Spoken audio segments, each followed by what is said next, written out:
What you gonna get for Christmas? Yeah. What you gonna get that for? Come on. What you gonna get for? You got a little birthday cake for me, huh? Look at that. That's nice, huh? What's happening, baby? This RG from the RG SWAC Sports Network. I kicked 5-0 Monday. Now I got my little birthday cake, huh? Y'all come on in here and get a little birthday cake with me. It's 12 days of Christmas time. Huh? I'm gonna give me a little piece of that old cake, huh? It's an ice cream cake. Look what that player asked for. Dip, baby, dip. Listen, if y'all missed it, this is my little birthday cake now. Look what that player say he wanted. 12 days of Christmas.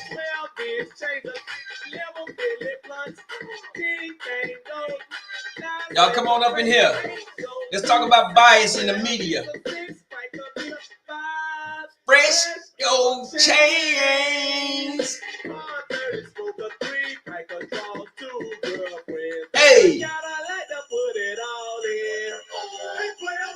What y'all know about that? What y'all know about that? Come on up in here. I'm gonna drop this. I already dropped the stream, y'all. So if you got something to say, it's Friday. Let's wild out tonight. We ain't gonna be up in there too long. Whole lot of that. You got something to say about the media being biased towards Jackson State? I've seen it. After sister girls tell you what she want for Christmas, we gonna get into it. Y'all welcome. Come on in.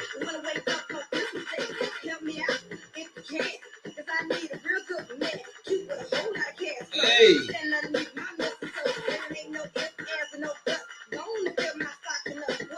Rusty say it's the salute. It's put up a shut up time. You right, Rusty? Hey, South Carolina State fans are talking a lot of noise. What she want? Hey. Come here, girl. What's up, brother Makari?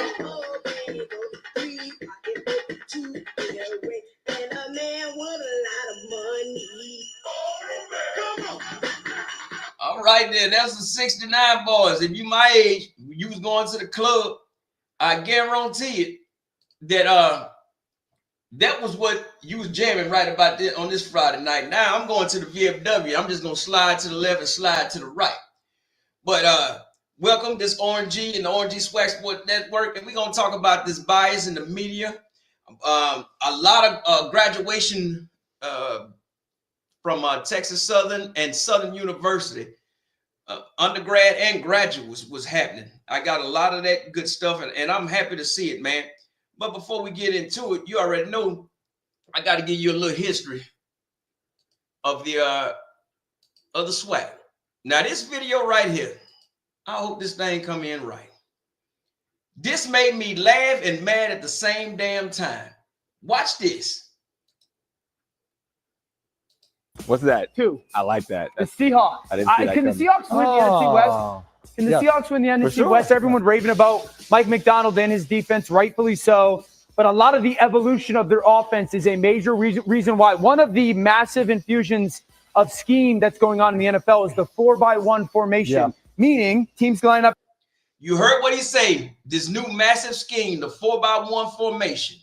And they go 1, 2, 3, 4 people on one side and then one person on another side. This is new to the Seattle Seahawks, and they're getting to a bunch of different things out of it. The first thing I want everyone to see is I kind of view this as a triple option pass game where they're going to build in with DK Metcalf always by himself. He's option number 1. And then in the middle of the field, they're going to have some form of a pass concept. Sometimes it's a vertical stretch. Sometimes it's a horizontal stretch.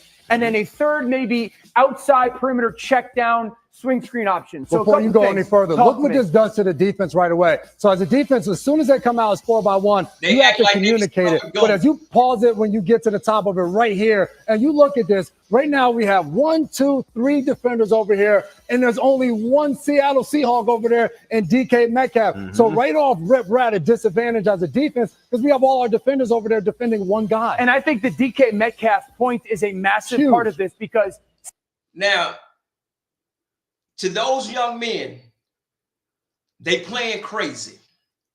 What I'm about to show you is what they should have studied.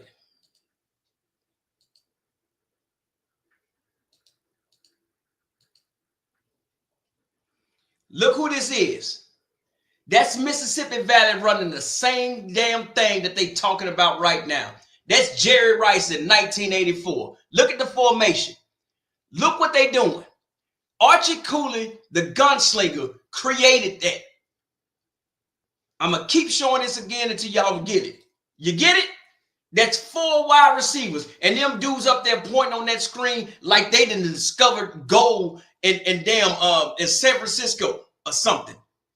Bruh, stop playing with the SWAC. Stop playing with us. See again? That's the SWAC. And these jive turkeys here think that they discovered something. This is your black known SWAC fact for the day. Stop playing with Archie Cooley. Stop playing with the SWAC.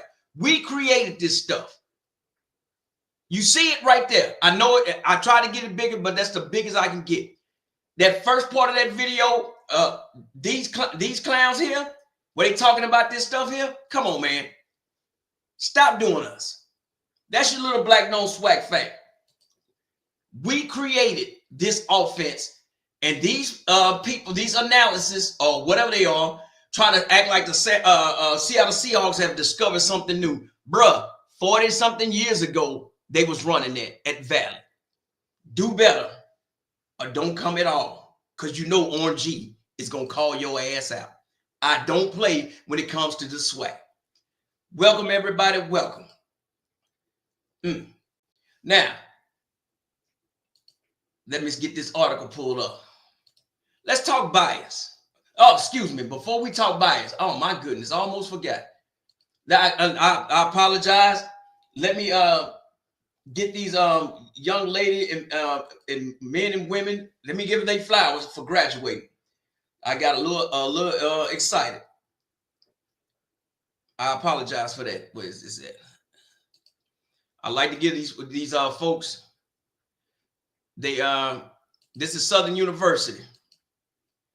They had their graduation ceremony, and salute to these folks.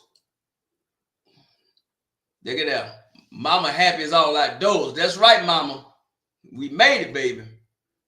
Look at that. That's right. RN, not giving, baby. She earned that one.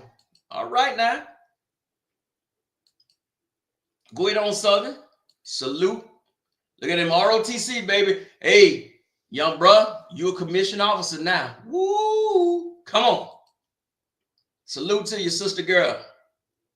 I love to see this. I love to see that. There you go.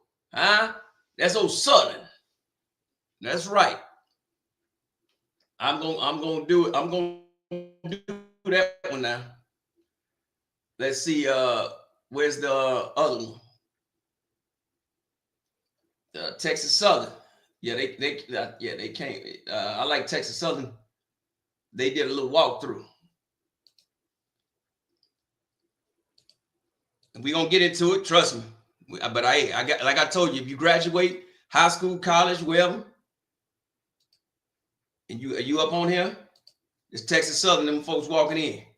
That's their little ceremony coming on up in there. Look at you. Walked across this stage, baby. We all been there. Let me stop saying that one. All right, now I think they got some pictures of them. Where we at, Chaz? Oh, here we go. And then we this is the last little bit of them. And I like this, man. I like to salute these graduates, man. If y'all know any of them that graduated, man, y'all give them a shout out, man.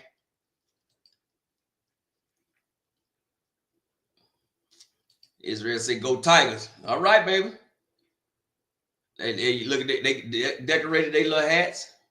Look at that. She owns a business and about her business. Go ahead on, sister girl. That's what I'm talking about. Salute Texas Southern. These cute little designs up there, baby. Cold world. Always stay gracious. Best revenge is your. I don't know what that says, but she graduated. TSU. Like I told you, I'm not biased here, baby. Believe and mastered. Go ahead on, sister girl. That's the master degrees. Look at that. They say, "Mom, you were my greatest teacher. You will be my forever inspiration." Go ahead on, sister girl. Look at that. I hope I made you proud, Dad. That's what I'm talking about. Give Pop some love. Go be great. Mom, that's what your mom told you, huh? Your mom told you. Look at that. Salute. Yeah. I know some of y'all may be, hey, all roads lead to TSU. Go ahead on, Texas Southern. Earn, not given. I guarantee you, I know you were not giving anything at a HBCU. Trust me. Look at that. Army veteran. Salute, good sister girl. Use that GI Bill. Now you got that degree. That's what I'm talking about, girl. Grandmother, we made it. Look at that. Fly high, grandma. Salute and respect to you. Already forgot everything. Hey, you partied like I did. But it's all good, man. Hey, man, that was Texas Southern and Southern. They was their graduates, undergraduates, and the ones that had their master's degrees. So you can't do nothing but ask and be just so grateful for what's going on. All right, now let's get to this. One of the first articles that was sent to me when it comes to this celebration vote, right? All right. It says Jackson State preview and prediction. This jive turkey, the first thing that they bring up is how South Carolina State beat Jackson State in the Celebration Bowl 3 years ago.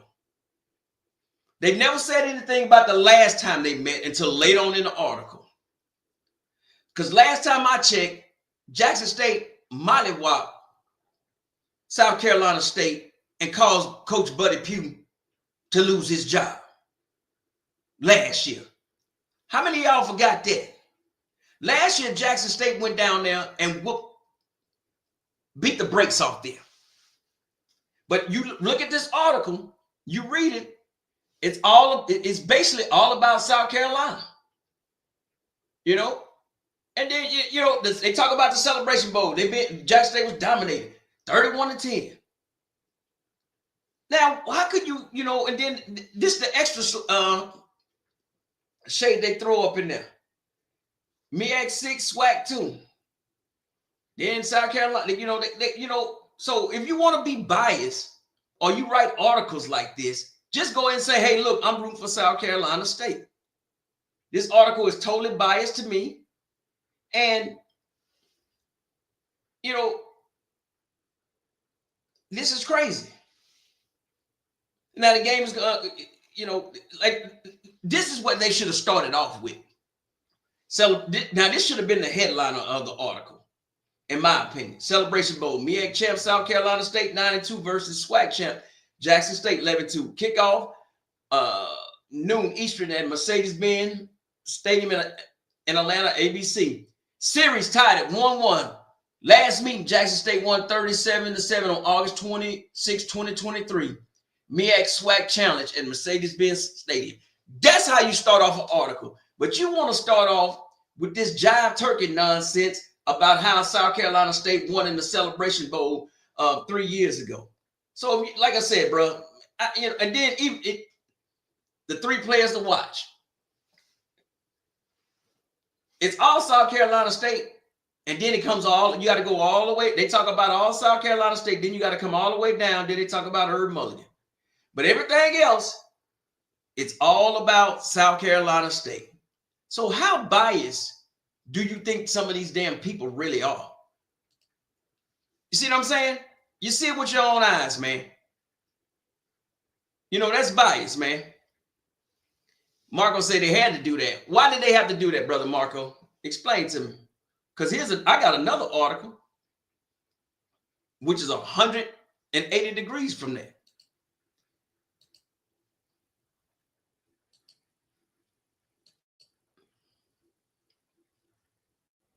Now, this article here, hey, kind of starts off the same way. Celebration Bros, not start off. It's totally different. To watch the preview and all that other crazy stuff. Yeah, see how they start off? A 180, date Saturday, September 14, 2024. Then they go to quick hits. And then they start talking about them. How tough the Jackson State squad is. They talked about South Carolina. And they talk about the Tigers come off this game looking for their first Celebration Bowl win and first HBCU national title since 1996. They say the Bulldogs killed that dream back in 2021. That's how you start off an article, man. You know what I'm saying? You know, they talk about the coaches. Now, the rest of this stuff, it goes, pretty good. They talk about the offense versus defense. See, some people know how to write it, and some people don't know what to write. See, this is not a biased article. This is what I'm getting at. This young man that wrote this article, you can tell that he's not biased. That first article that I showed you, it showed you bias. And it's not because this guy's talking good about Jackson State. He wasn't slamming Jackson State like the other guy did. This young man, this is a 50-50 article. That other article was 95 to 10. So you keep on going. I mean, they go special teams, and well, now he does predict Jackson State to win 22-32. Now Jackson State does give up, I think, 21 points if you're lucky. So I mean, hey, and people gonna be like, oh, well, you like that article because he said Jackson State to win. No, I'm gonna show you what the other article, what the other Homer said. I'm gonna show you what the other Homer said, where his prediction was. I forgot to show it to you. I'll put it right back up there. Ain't no big deal.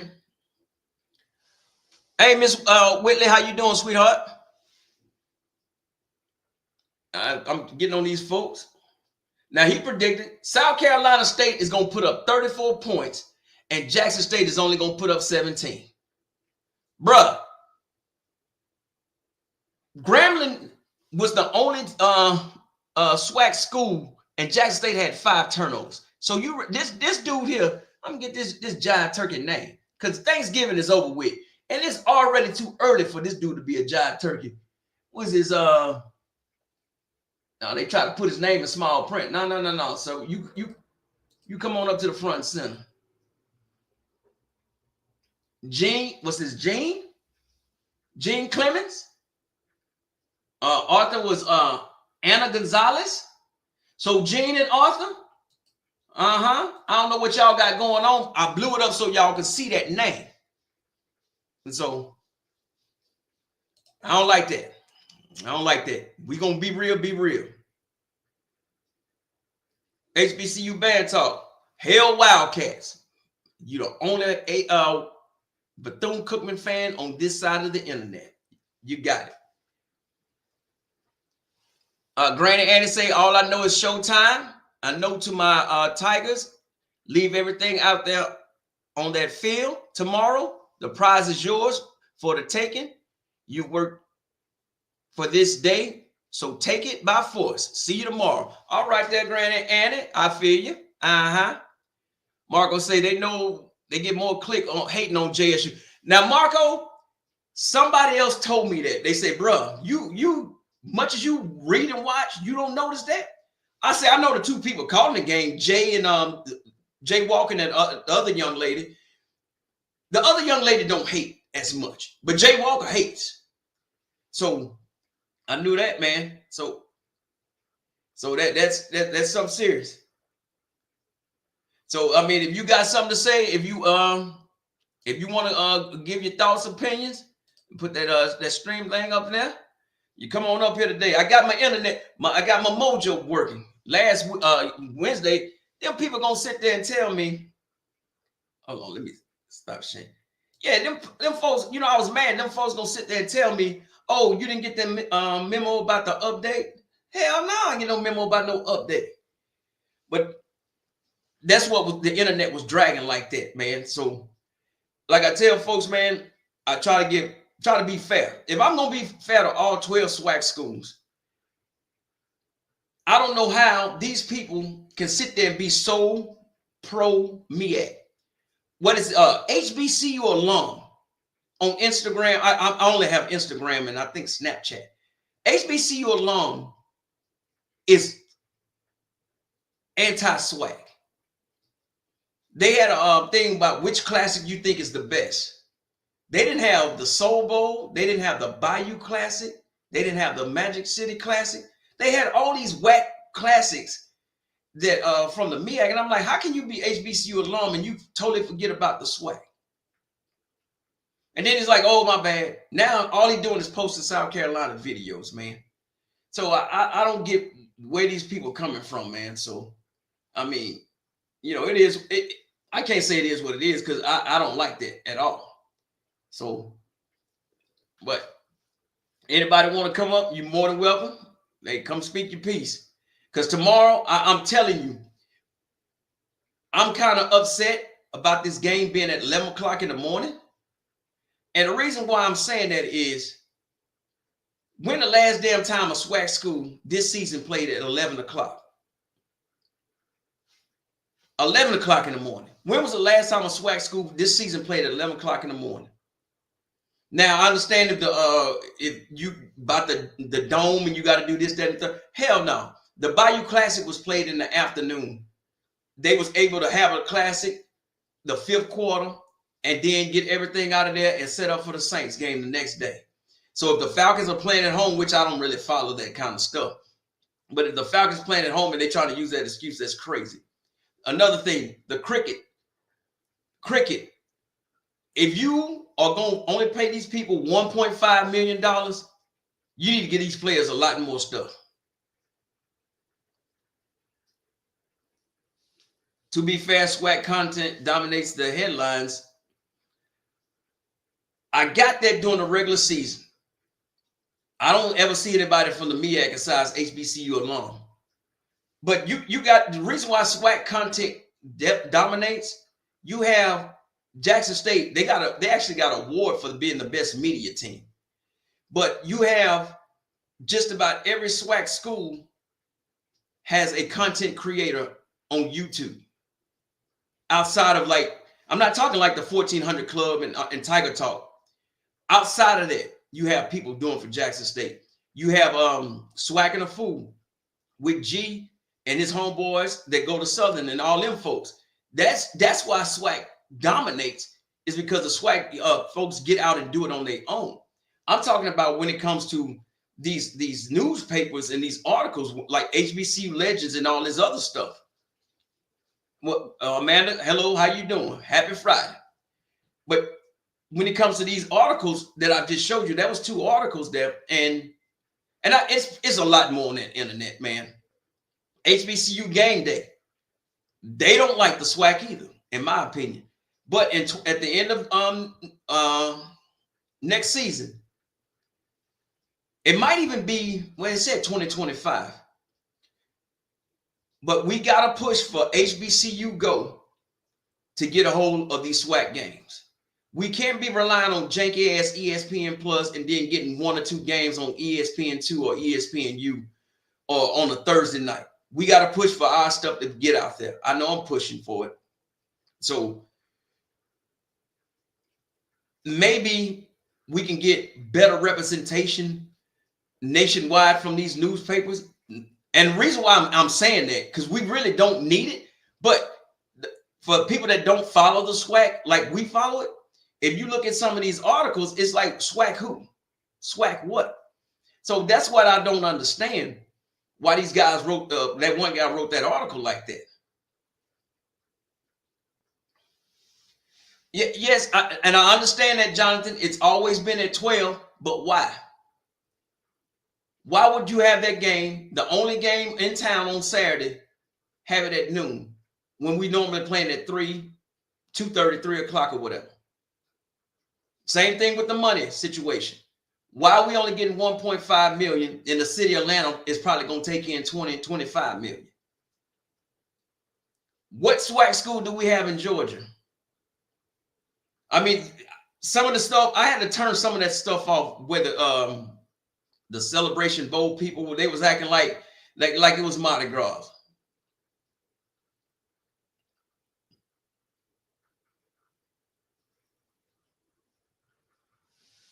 This is Drum Major, South Carolina State University says, I feel you. When we played Jackson State in the last Celebration Bowl 2021, what is it? We almost got zero coverage from anybody. The only notable outlet that covered us was HBCU Game Day. Well, what has changed since then? Because HBCU Game Day still is still covering y'all. Drum Major, do y'all have, South Carolina State has YouTube content creators, except that one young brother that was on, he was on with She Loves D. I keep saying that poor lady's name wrong. Timona. So what I'm getting at is we're not getting coverage like you think we're getting coverage. The SWAC, we are creating our own coverage. If you look at the nice little crowd of people that we have here, I keep telling them this is for us. But I showed them what was being said in the papers, and it frustrated me. HBCU alone, Drum Major, if you have Instagram, what's going on, Ms. Hattie? If Drum Major, if you have Instagram, you got what's the name? HBCU alum, all they doing is cover South Carolina State. Yeah, Kobe, that's his name. Kobe Blitz City Podcast. Now he does a good job. Colorado Game Day. You right about that, Miss with HBCU Game Day. My goodness, man. I thought they was part of the Big 12. I almost unsubscribed to them. Now look, if you think it's bad in football, wait till basketball. We start covering basketball. Man, all they do is talk about the CIAA tournament. That's it. Your immediate game can't be compared to the SWAC at this moment, but we're getting better. Hey, brother, you gotta start with Kobe, I told you he does a phenomenal job. You get better. Let me ask you this, Drum Major. How about North Carolina Central and South Carolina State come on over to Death Row, to the SWAC? How about that? That's my only thing that I want to hear.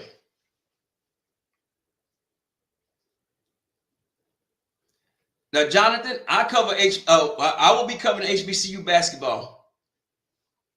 As soon as the Celebration Bowl is over with, I go to the bowl game they have here in Orleans Parish. But once conference play started in the SWAC, which is what, January 4th, I cover, because right now them out of conference games, I don't too much like that.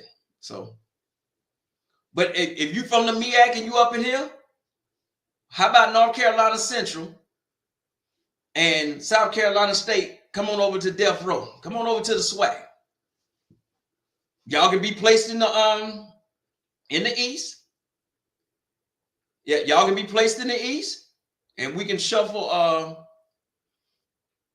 Alabama State. Not Alabama State. Alcorn is already in the West, but we can shuffle. We'll find a shuffle to put two teams over in the West. Here we go. That's what I'm talking about. Is See that away 24 say, nah, we don't need no more FAMU and Bethune-Cookman was in the SWAC. SCAMU didn't even show up to away SWAC games, but took the money. Damn. Hey, FAMU, we the SWAC will trade SCAMU for NCAA or North Carolina A&T. Woo! Damn. FAMU gone, A&T out. What about South Carolina State? You don't want them? But South Carolina State? Because I'm telling you, my only problem with you MEAC people, and hear me out, you win 3 games, probably 4 conference games, you won the title already. You can really stop playing. That's just me. Either you get more teams or you come to death row. We're going to mess around and have 20 teams in the SWAC. Now we got Valley already. Oh, see the way. See that way 24. Not too much on Valley. Not too much on Valley, man. The Valley, the Delta Devils won a football game. It says, right, we got a windmill over here in the SWAC to get to a title. That's correct. MEAC schools that remains in the MEAC, I would be extremely surprised if they would ever consider leaving and going somewhere else. We are very surprised that A&T left. Not too surprised at Hampton. We say, on behalf of the entire NCU Eagles Nest, we respectfully decline. So y'all don't want to come. Y'all don't want to come to death row. It's a gauntlet over here now. I feel you. That's right, Ed. Tell them Valley beat FAMU. They're gonna be all right with me. Valley's the best band in the SIP besides the Bone. Whoa, wait a minute. So Valley's better than the Sounds of Dynamite at Alcorn? Oh, gotta be more careful. But I tell you this though, Valley and Talladega, they do not miss a Mardi Gras. Talladega College, they are down at the Mardi Gras, bro. Real talk. Some of them young men and women, they marching 3-4 days in a row. And they ain't marching no little half a mile either. Let them stay. Let them stay at Bad Boy Records. Damn. I had to laugh at that one, man. Who said that, man? Say, let them stay at Bad Boy Records. They can't come to death row, huh? It said, North Carolina eggs and tea not welcome back in the MEAC. Oh. Bedrock, it says your device is not connected. Oh, I see you now. What's going on, Galloway? What's up there, brother Willie? We talking about the MEAC and well, I posed the question: should the North Carolina Central and South Carolina State join the SWAC? I told them to come to death row. Yeah. I thought I heard you on the tail end of it. I think that South Carolina, North Carolina, Hampton, Howard. I want to say Morgan State, but we could deal with North and South Carolina and Hampton and Howard. Tennessee State, we need to. I think they should just do a super conference with the SWAC. You can take Valley out and put them in Division II. Them and I would take Bethune-Cookman and PVU too, but you want all of them represented. But most definitely, I'd take Valley out and put them in D2 and run it like that. Now the SWAC is talking a lot of noise, but see, Galloway, I've been watching the SWAC and the MEAC for a long time. I can remember when Winston-Salem State was in the MEAC, and when they were playing Winston-Salem State and a couple more teams. And I used to always want them to have something like a Celebration Bowl or the Heritage Bowl. But what I think out of watching, now when you talk about those teams in the 80s, W.C. Gordon team, Big Daddy and them teams, they teams are built pretty much like you see this team this year, this Tiger team 2024. Okay. I think that after a lot of our people won the SWAC, I'm talking about the people from the SWAC, they just didn't really care about the Celebration Bowl. They were just happy to be there. But now the ass whipping that Jackson State getting ready to put on South Carolina is going to be a statement to show you that the SWAC is back. The MEAC talking all that noise. You only have 6 teams in your conference, and only 2 of them is good. You only have 6 teams in your conference, only 2 of them good. That's pitiful. They talk about they big defensive lineman that got what I think they say he had 20 solo tackles. He was All-American. Well, Jeremiah Williams didn't even get All-American. He had 50 tackles. You see, and this year I want Jackson State to stomp a mud hole in that ass. I want them to put about 60 points on the board where I can have something to say to these MEAC people because they real delusional. They real delusional. I know a lot of them is young and they really don't know.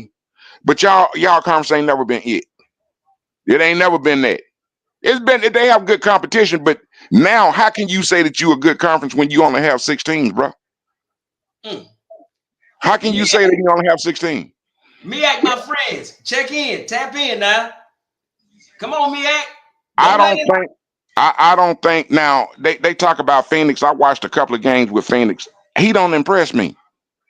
He don't impress me. He don't impress me. All right, I'm gonna tell you something else. Not only do he impress me, I don't think they face defense like Jackson State. Now, Brother Galloway, I see Brother Bakar is on here. Yeah. When Jackson State played Louisiana Monroe, I really think they could have won that game. But listen to what I'm gonna say.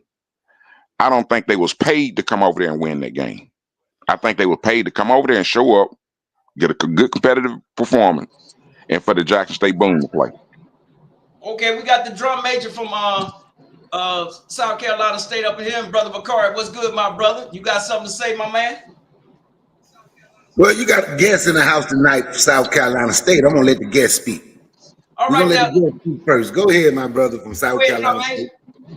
Okay, greetings everybody. I'm in the car, so it might sound a little funny. I'm headed to Atlanta, matter of fact. But yeah, I think even though we have fewer teams in the MEAC, it's not as easy as some may seem, because although it's maybe a quicker route to the Celebration Bowl, it's not an easier route because you have to play. You can't lose, because if you lose, you're out. So that means every team plays hard, no matter what they could be 0-50, but you're gonna get their best every single game. You can't take no days off from no team. And plus the outside of the 6 teams, we do schedule out of conference games, like sometimes LBS opponents, sometimes D2 opponents, but you can't take no rest. Even if, just say with this year, North Carolina State and South Carolina State, the 2 top teams in the MEAC, you still want to win your out of conference games, because if you lose to one of the top teams, you want your schedule to look good so you get a chance to go to a playoff bid. But I thought North Carolina State should have gotten in the playoffs, but they lost to somebody, and I think that's why they didn't get in the playoffs, because of that. But you got to play hard every game. You can't take no days off. You can't take no rest, because if you do, you out of it, and it's just like cutthroat. Ain't no way we'll get somebody next game in a possible chance. Ain't no possible chance. So everybody is desperate. So you get like a knockout punch every single game. Now this year, the scores were very high against opponents, but that doesn't mean it was easy. They just did a good job this year. Even with Jackson State, their scores are very high. But I think they would tell you that it wasn't easy. They had to play. It ain't that they are so much better than other teams, but they didn't get there just by breezing through the game. They put their best on the field, and they went out there and competed in every single play, and that's why their scores are so high. So people look at it as easy. It's not easy, but that's just kind of my take with the fewer teams. But I do get your point, because the SWAC, it is more of a gauntlet, because you have to go through more of a gauntlet to get to the championship. So it's just a different muscle you have to use. But I do get that. You only have to win 4 games. But Yeah, you only have you to, can't lose. It's not a only have to win. You really have to compete. You know what I'm bruh, saying? If you can say only, you only have 2 teams in your conference that's good. Oh, It ain't nobody but you in North Carolina that's good in man, your that's conference. not true, man. But watch this, bro. I'm gonna tell you why I say what I say. I'm gonna tell you why I say what I say. I'm Instead of listening. I'm y'all listening. going, instead, and don't take no, don't take this for, don't take this in a bad way, because I like South Carolina State. When I was driving trucks, I used to go up there and see them pretty girls all the time. But watch this. This is what I'm gonna say, bro. Instead of going getting y'all ass whooped by them white boys for the money games, you can listen. You can develop. A rivalry with Jackson State, Alcorn, Southern, and you're gonna get way more people. If you ain't never been to the vet, bro, we can see 60 some thousand. If we play in one of y'all, North Carolina, South Carolina, Hampton, Howard, and the vet, we gonna put 60,000 in there. When you go over to Southern, they gonna put 30,000 up in there. When you go down to Alcorn, they gonna put 30,000. I'm telling you, and you ain't got to go out there and play with them white folks to go and get $1 million. Every time Jackson State play at home, whether we have 25,000 or 30,000, we gonna clear at least $1 million. When we put 45, 50,000 now, we getting 3 million on ticket sales alone. It's going on in the SWAC. So y'all don't have to go over there and get your ass whooped by them white folks, because it don't make you no better. You finna see some speed tomorrow night. let me ask you this, South Carolina State. Yeah. Who's your main rival right now with your in your conference in the MEAC right now? I would have to say it's North Carolina Central. Traditionally it used to be A&T. Traditionally it used to be A&T because we just had a hatred for one another because we used to always play each other, but they moved out. So it's kind of went to North Carolina Central right now. Okay, so the Central game that was played on Halloween on a Thursday night on ESPN 2. Now, I didn't see the crowd size. I didn't see the visitor side, but I know the home side. Y'all was pretty much up in there. So, like I said, I didn't see the visitor side. I'm talking about. It seemed like your home side was sold out. So every time y'all do play, whether it's in North Carolina or South Carolina, y'all sell out pretty much. Yeah, pretty much. If I'm not mistaken, I think that game was either a Friday or a Thursday game. If I'm not mistaken, I'm talking about against North Carolina. It was something like that. Yeah, because y'all actually was on ESPN 2. So what made me think, like, okay, something has to be going on, because usually they put the SWAC on ESPNU on a Thursday night.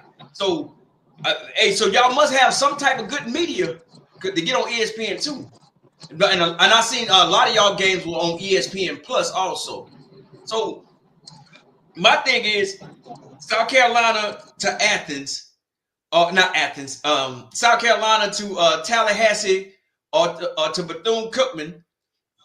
That's only what, you know how many hour drive that is, or I know it's only a couple hours, not even 2 hours on a plane. But I know it's within. I think it is within 5 hours. I know that for sure. Between 5 and 6, gotta be. Yeah, that's what I'm saying. What I'm trying to do is, just my thing. What I thought this year should have happened. Jackson State should have been a number 1 seed. South Carolina State should have been a number 2 seed.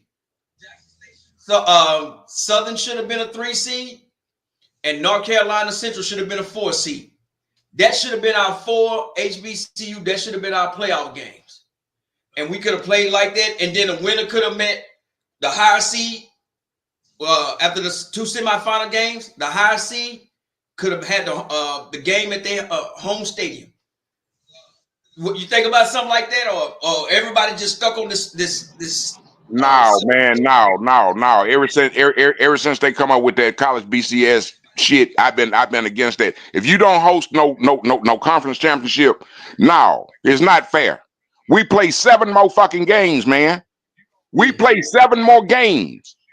See, and then when people from the MEAC, they look at the SWAC. Oh, the SWAC is down. We play 7 fucking. You see what happened to Florida A&M, don't you? Valley, the slowest team in the league, beat them. That's just how diverse the SWAC is. We have to play 12 fucking games. We have 12 teams in our conference. It ain't no way that you can't even measure the first game of the season to the seventh game of the season, because the team's gonna change. They're gonna either get better or they're gonna have injuries and get worse. So it ain't no way to measure that. You can't measure it unless you play in a full conference schedule. I don't care what nobody say. You can't do it. They might as well either add 6 more teams to the MEAC, try to get Tennessee State, try to get A&T back, get you a couple more teams, and get you at least 8 teams where you can have a conference championship, and then we can talk about the matches of the conference. Other than that, 3 of y'all teams just need to join the SWAC and have a super conference, and we just play it out like that. I feel you on that, but we still play a lot of games. It's just not a lot of conference games. Like even out of conference games are not all FBS. There are other FCS teams. You know, very good teams. It switches every year. I mean, I'm not too familiar with the schedule, but they schedule a lot of out of conference games. Mostly it's only one FBS game at that. But I feel you with the FBS, with the money and stuff like that. I mean, it's debatable. It is basically a money game. I get that. However, a lot of the MEAC people like to play those games to show their talent, because we had a couple people get drafted off of that. But it is debatable because a lot of people can get hurt too, and they'll be hurt for a long time. I'm all for HBCU stuff, so I'm with that. But it's just not all one sided, because we play a lot of games, and so by the time we get to conference play, you know, the teams be, you know, they be built up because they done went through something. You know, it's not like they play all D2. So I'm saying about trying to get to brother, I agree with the injury and stuff like that. But you know, by the time they get to come to play, they do be ready. They be battle tested. And I don't know if we in the MEAC, I don't know if we ever had like a MEAC championship game. Not to my knowledge. I came in college in 2004, so somebody might. Y'all ain't never had one of those. Yeah, I don't remember ever having one, to my knowledge. They don't seem like they ever been for that. In my opinion, just being in the MEAC so long, I never really heard people wanted it. I mean, it could change. I like it, but you know, it's just whoever got the best record, that's who wins the championship. Brother McCarr, you got something to say? You've been chilling back there, brother. Yeah, I told you I was letting company speak, man. I don't want to disrespect. I ain't disrespecting the MEAC like that. South Carolina State, Jackson State gonna disrespect them enough tomorrow on the football field. But when Willie was talking about South Carolina State schedule, going out playing Power 4 schools, I don't think no HBCU should. But I do think HBCU should play more of those group of 6 schools and play other FCS schools besides one another. Now, I get pushback when I say this and people don't like. Jackson State out of conference schedule was ULM, Southern, Grambling, and Lane. My opinion. Now, I think it's going to be different. I think I've watched South Carolina State play about 3 times this year, and I'm picking Jackson State 38-17. Jackson State defense. Jackson State is better than South Carolina State. Faster and stronger. More physical. That's just the bottom line. That's my take for me watching them play. But I honestly think playing those other FCS schools out of conference, I do think when it comes to the Celebration Bowl, that has given the MEAC an advantage traditionally. That's why they would lead 6-2, because they play different types of opponents. We play each other. But this year with Jackson State depth, it really don't make, when you watch Jackson State play, Jackson State basically like a group of 6 team. They have a group of 6 talents throughout that roster with the depth that they have. And when Willie mentioned UL Monroe, right? We forget Irv Mulligan. There was a couple more players, but I'm gonna say Irv Mulligan. Irv Mulligan didn't play in that game. Right. Neither did Jacobian. We had UL Monroe on the ropes. I think what happened when they went to Grambling, and I'm glad it happened early. They walked into Grambling with the arrogance that Dion walked into the Celebration Bowl with. Speak on it, Brother McCarr. He walked into the Celebration Bowl with that arrogance, like it's over because I'm on the field. I kind of think that's what Jackson State did against Grambling. Now, I think you do have to be a little arrogant and a little cocky to be good. You got to know you good at what you do in order to be good. That's just me. That's just how I see it, right? You have to be a little cocky. But you notice what happened since that turned around. What they had one bad game on defense since that happened, and Coach Quinn came out and apologized and said it won't happen no more. That was against Alabama A&M. And when Coach Quinn came out and said it won't happen no more, that's on me. The last 7 games, they have given up 13 points in that second half. 13 only 13 points. Think about that. That's 14 quarters where they have given up Only 13 points. Now, South Carolina State, on the other hand, they put up on the team I said, and who I thought had the best, and I would say early in the season, I wouldn't even say thought, I know, had the best defense. I won't even just say HBCU because I don't limit our talent to us because I don't believe in just being the best black. I believe we want to be the best. Morgan State had the best defense in FCS early in the season. I think by the time they played South Carolina State, they had given up. That's what I believe. If you go back and watch Morgan, right, like I told you, I don't watch Power 4 football. I watch what we're up against. We're up against FCS and we're up against Group of 6. If you go look at that score in the MAC championship game when Ohio played Miami of Ohio, look and see how bad Ohio beat Miami of Ohio. Their offense scored 14 points on Morgan State. They beat Morgan State 21-6. That Morgan State couldn't kick field goals. Morgan State was inside their 25-yard line 6 times, got 2 field goals. damn. Their defense scored 1 touchdown. Their offense scored 2 touchdowns on Morgan State. By the time South Carolina State got to Morgan State, that was not the same defense. I believe Morgan State had given up. That's just what I believe. Because They killed their spirits. Because their offense could not score at all. And somebody put in the chat, I'm crazy, but I'm telling you, go back and watch early Morgan State games. And if you watch the early Morgan State games, you'll look and see somebody got 20 points on them. 28. Go look and see how many points their offense gave up. I'm telling you. Okay.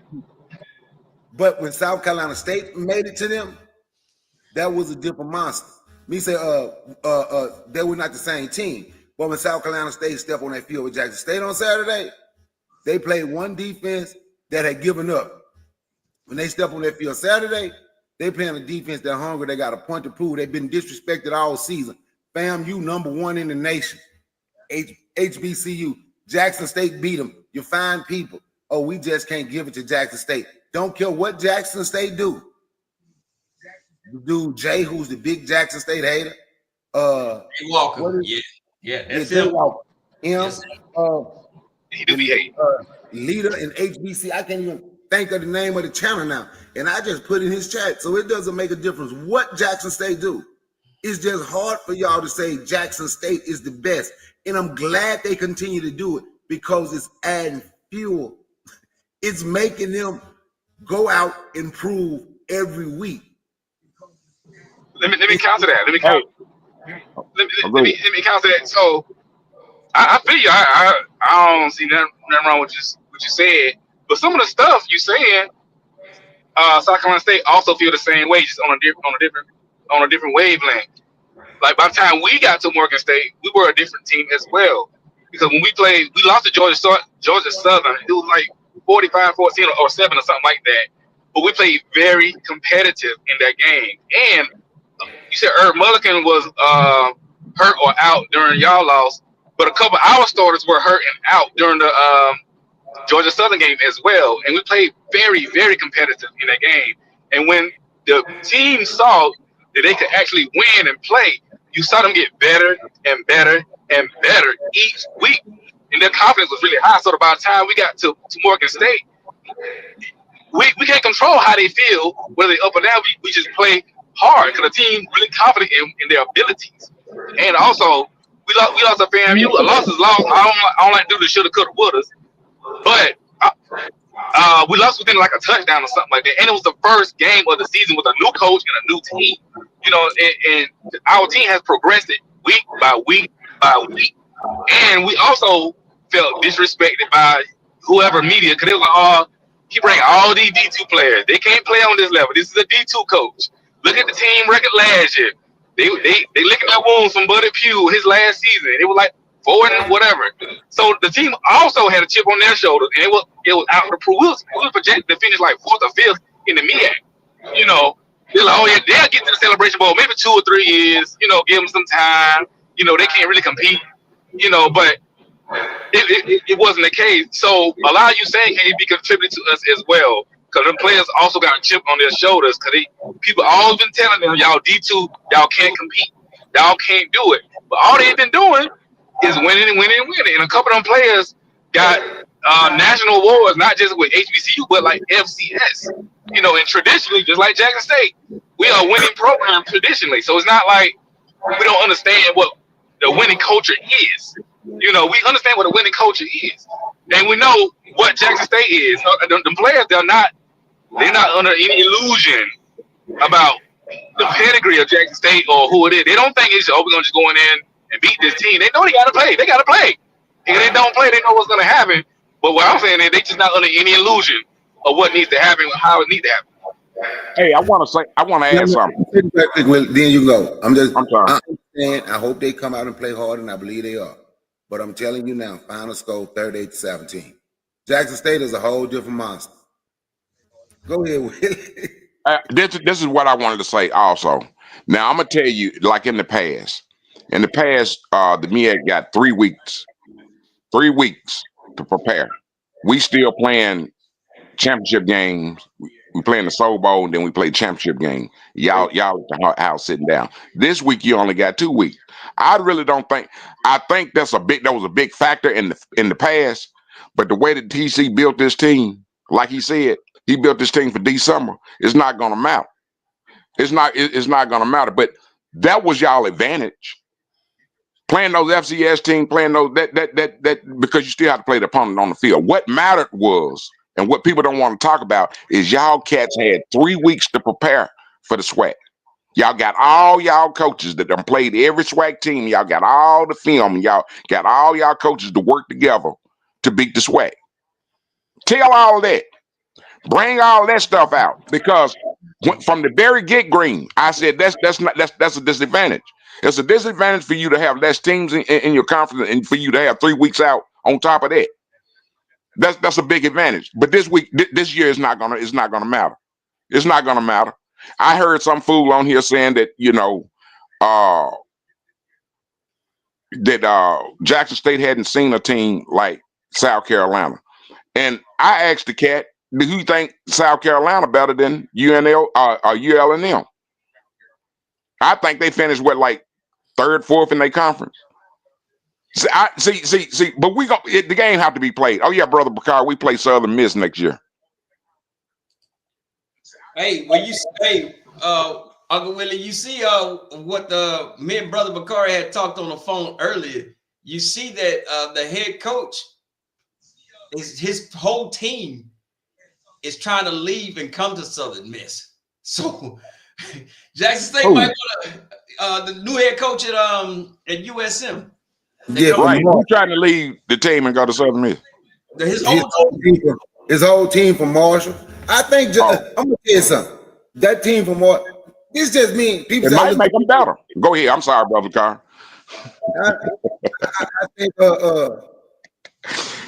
I think Jackson State could play. I think Jackson State could play with those schools.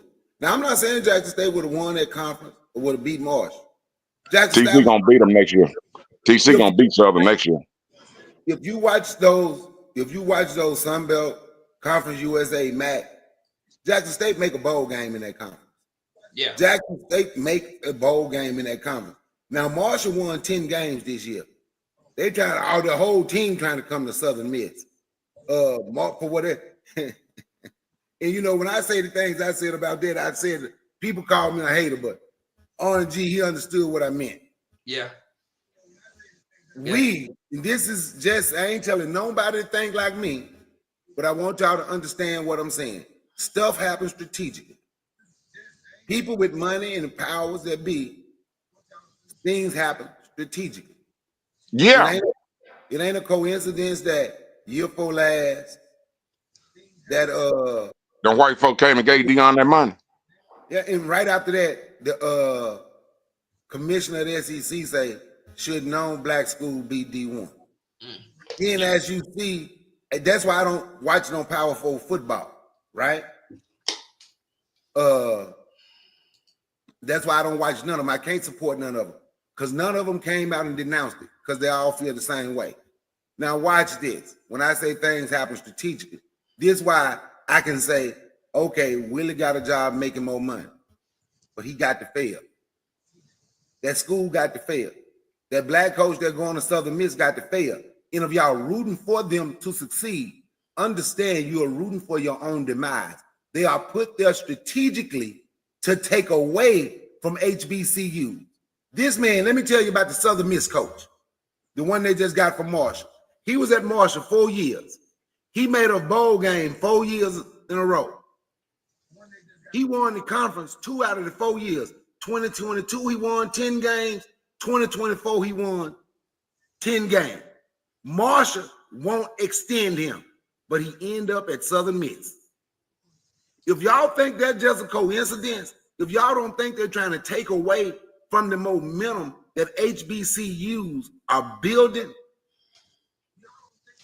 you ain't paying attention to what's been going on. Willie, head coach at FAMU, he leave FAMU to go be a running back coach at Duke. Now, all of a sudden, his credentials at FAMU ain't good enough to be a head coach nowhere. But your credentials as a running back coach get you at FIU. That's to take away. Disrespectful. That's just disrespectful. And that's to take away. That's to take away from FAMU. And BCU had a hell of a recruiting class last year.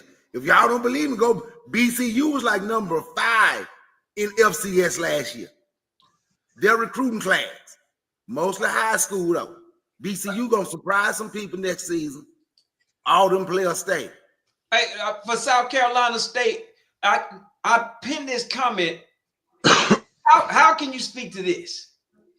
You say you got out coached against FAMU and at Miles in that playoff game. So they talk about your head coach was out coached in a couple of games. So I don't know. I mean, that could be the case. You know, I mean, you win some, you lose some. You know, I mean, but you got better since then. You know, but I mean, that is, if that is true, that is something to take note of. You know, everybody vulnerable. Everybody, you know, the best defenders get beat. You know, the best quarterbacks throw interceptions. It happens. You know, Tom Brady ain't win every game, every championship. But I want to go back to something he said earlier about the time off with the leading up to the Celebration Bowl. yes, I do get your point with that.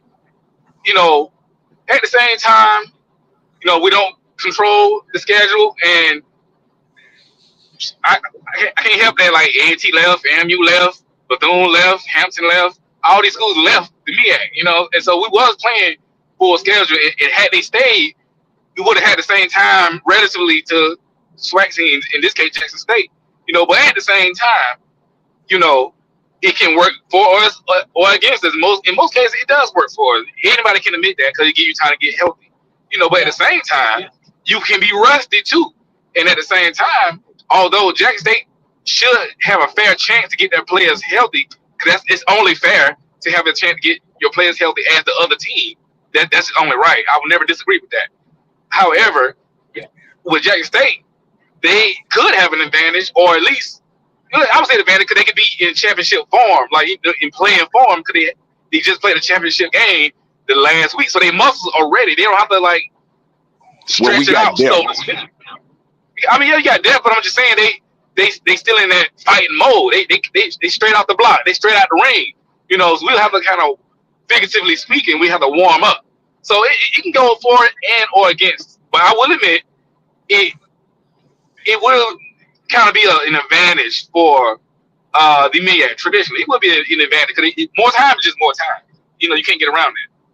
But I'm gonna tell you this, as brother from South Carolina State, if you only put up 17 points like you did against North Carolina Central in the first half, Jackson State is gonna impose their will on you in the second half. And it's because I keep telling people, all the games I watched at all 12 SWAC schools, I did reports on them and talked to them folks. The adjustments that Coach Quinn on that defense makes. This man, I keep telling Jackson State, you're not going to have this man too much longer. The adjustments that he can make. And he has the athletes with the skill that buys into his system. Now, you do something different that we don't see in the SWAC. Number 0, if wherever he goes, he needs to be followed. You do wide receiver screens and you do running back screens. You do go for the juggler with the long deep ball. That is going to be a challenge for Jackson State secondary. But once they adjust to it, that is when the game is really going to get real interesting. Jackson State may give up a long running play, but that number 0, I think his name is Hugh. That little joker, that's a bad little dude, man. The no-fly zone gonna shut him down. Okay. The no-fly zone gonna shut him down. I see 2 pick six, 1 pickle sickle, 1 sick pickle, and 3 interceptions. You know what a pick sickle is, right? Yeah. Okay then. But you know what I'm talking about? I might have mispronounced his name. I thought it was Hugh. So if that's not his last name, I apologize. Caden High, if I'm not mistaken, H-I-G-H, Caden High. Or something like that. I thought it was Hugh. My bad. That's how. Yeah, but that's a bad little dude, man. You got to watch that little joker, man. We got to get physical with him. Yeah. You got to get physical with him. You got to hit him. You got to hit that little joker. When he catch the ball, you can't just tackle him. You got to punish him. You got to hit him because that little joker can move, man. Yeah, you got to punish him. And your quarterback, he's a transfer from what, Murray State or what's? Yeah, Murray State. But he played 2 years at D2 at Benedict College with Coach Barry. You know, and that's just 30 minutes from South Carolina State up the road in Columbia. So it's real close. Yeah. So I mean, look. Now I'm gonna tell you this. This is just my opinion. These D2 coaches, like the coach y'all have that moved up, those coaches know how to develop young men. Now you got lucky with your quarterback this year. He was a transfer, got it. But your coach can develop because at the D2 level, you're smaller, you got less players, and it's a lot more one-on-one interaction. And it seems like your coach is doing the right thing, in my opinion. I don't think that y'all gonna let this man go anytime. Win or lose tomorrow, I don't think y'all gonna let him go anytime soon. No, he's gonna be there like Brother Pugh. Yeah, he's gonna be there for a while. So I will give you that because I didn't look at a MEAC game until last week, and I started going through all the stuff. I said, okay, this man know how to coach. Now your defensive coordinator, he looked young too for South Carolina State. Is he a young dude? Yeah, they are pretty relatively young. They are, they all pretty relatively young. Mm-hmm. I thought so because so what you building, in my opinion, you building a nucleus at the coaching staff. Now, it seems like A&T is falling off, so you ain't got to worry about recruiting against them that much. You got your rival Central. They was supposed to win the MEAC. Y'all upset them, but then everybody else, they ain't about worth the damn. So if you keep building and keep them people there, especially your players, but your coach, you keep that coach there, y'all gonna be. Hey, I'm not saying that y'all can't win the MEAC 5 or 6 times in a row, but y'all gonna be there every year for the next 5 or 6 years. That's what I've seen. Galloway, let me put something out there right quick. Good thing about go ahead. I'm sorry, go ahead. You know, they was trying to figure out what they was gonna do by playing a game over there in Birmingham in that stadium over in Birmingham. I think the state. Legion Field? Yeah, Legion Field. They was they get the stadium and they get the host whatever. You know, it's not very much money they have to spend out, and both teams can get some money. I think they should. Use that as a neutral field and play a couple of those South Carolina, North Carolina, a couple of MEAC teams. I think they should use that field and probably use that stadium up there in Memphis to play a couple of those MEAC schools. But I'm gonna tell you, you guys at the MEAC, if you all was to get I was able to see. I'm gonna tell you, you probably don't know. I done shared this before. My first SWAC game was Jackson State Grambling back in I want to say 77, 76 or 77. I can't remember. It was there before they put the U in the stadium. Doug Williams was quarterback, and Eddie Robinson was on the sideline coaching. So I've been watching a whole heap of football. I'm watching a whole lot of college football. And when back in those glory days, I can remember when we were sending Burkhead and a couple of more guys, Jimmy Smith, a couple of those guys to the NFL. Now Walter Payton, I got a chance to see Jackson State a year after he left. He had went to the Bears when I got a chance to see my first game.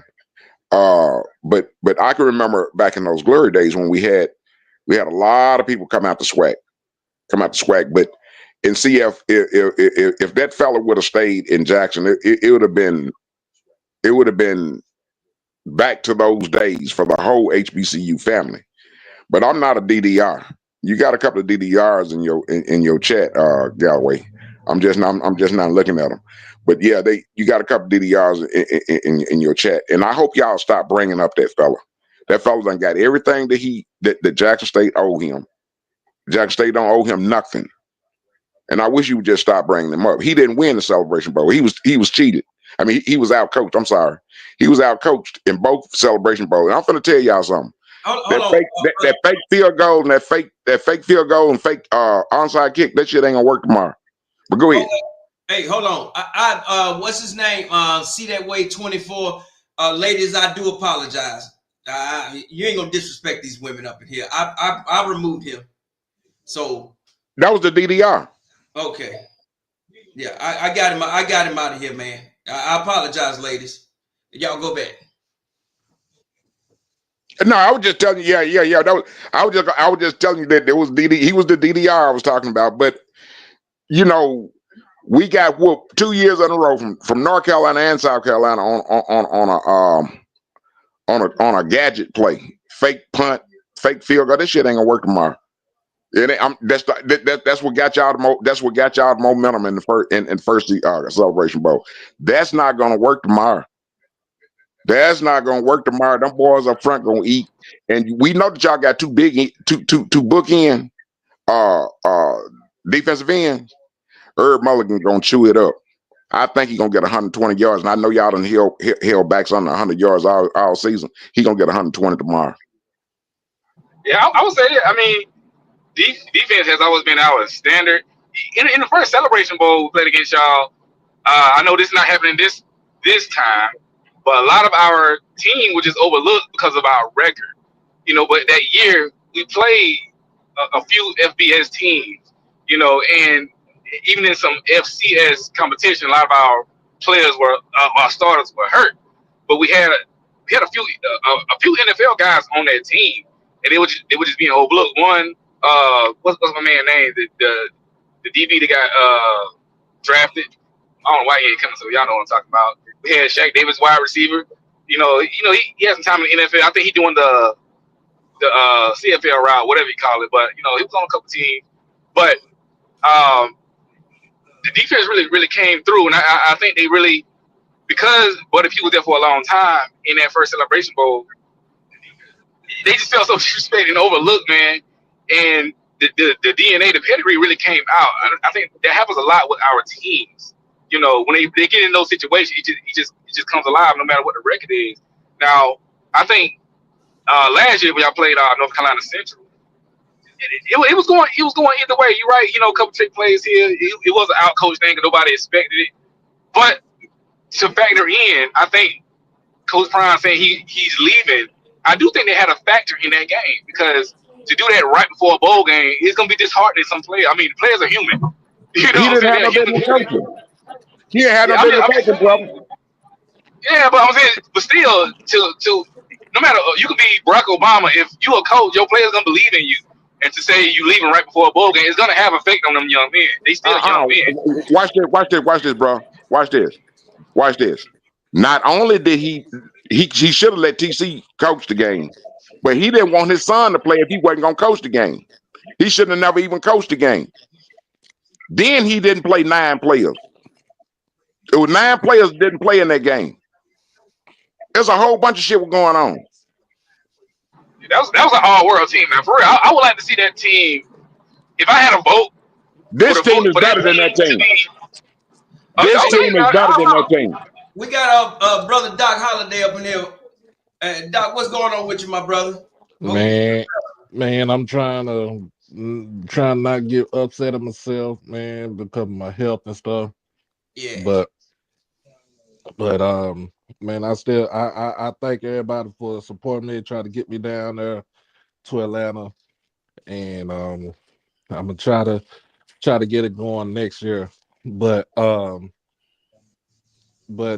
talk about what, you know, with this team compared to the 21 and 22 teams, the team that we have now, I think it's better. Yeah. Like if offensive wise, with just only because of the blocking. Yeah, you know, we had Shador. Shador was, you know, I ain't gonna lie to you, Shador's all world. I watched him play when he was here in Texas. So, you know, he played first 2 years and he came into the SWAC, you know, lighting everything up.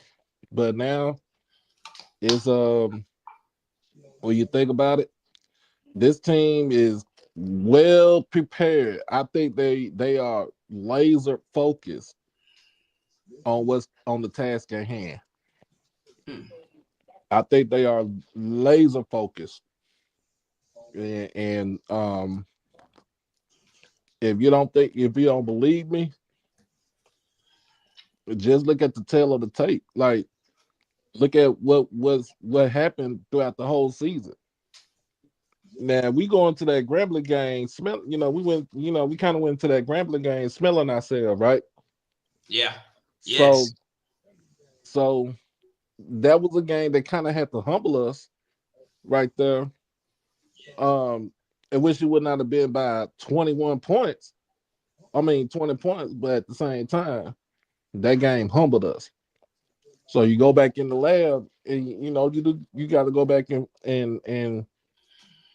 kind of just go back to the drawing board and see what's the best thing that's for you. Hey, Doc. Yeah. I'll say that the team that Prime had was when it comes to skill players, they might have had more skill players and a little bit more speed, but their size wasn't like the size we have now. Size, their speed, and that's what I was saying. What I'm saying is the trenches that we have is different from right now. Is different from what we had when Prime was a head coach. Oh yeah, whole lot. Yeah, because if you think about it, he said it in his interview. He built the team. He built this team for like these a MEAC team. So what you saying, Doc? With Coach TC Taylor experience from coaching elsewhere and then coming back to his alma mater, he took, okay, I know I'm going to be playing, the MEAC used to play bully ball. I know I'm going to be playing these bullies in the Celebration Bowl sooner or later, so I'm going to build my team on that same type of level. That's what I'm taking. Mm-hmm. Where he built it on the level that W.C. Gordon built his team on. Yeah. It's the same looking type team. That's how I'm telling you, Callaway, that's how Jackson State used to look. Oh yeah. But, all right, I'm gonna tell you what happened. I'm gonna tell you what happened. I was telling my son earlier. After WC left, I think Big Daddy took over. Then we end up getting Our coach T.C. Taylor, he was quarterback. And then Robert Kent came in. Well. I'm going past a little something. When after McNair, first it was Titan, Rice, and them. You know, they the ones who come up with that spread offense that they run in the NFL now. The guy over there at Valley. All right, they were throwing the ball all around. Right after that, that's when McNair came in. The SWAC went away from the traditional SWAC thing. Everybody wanted to try to throw the ball around. That's why our teams got smaller. But TC done come back, and he done brought back the tradition of how Jack. That's how Jack. If you want to know how Jackson State look in the '80s, look at this team here.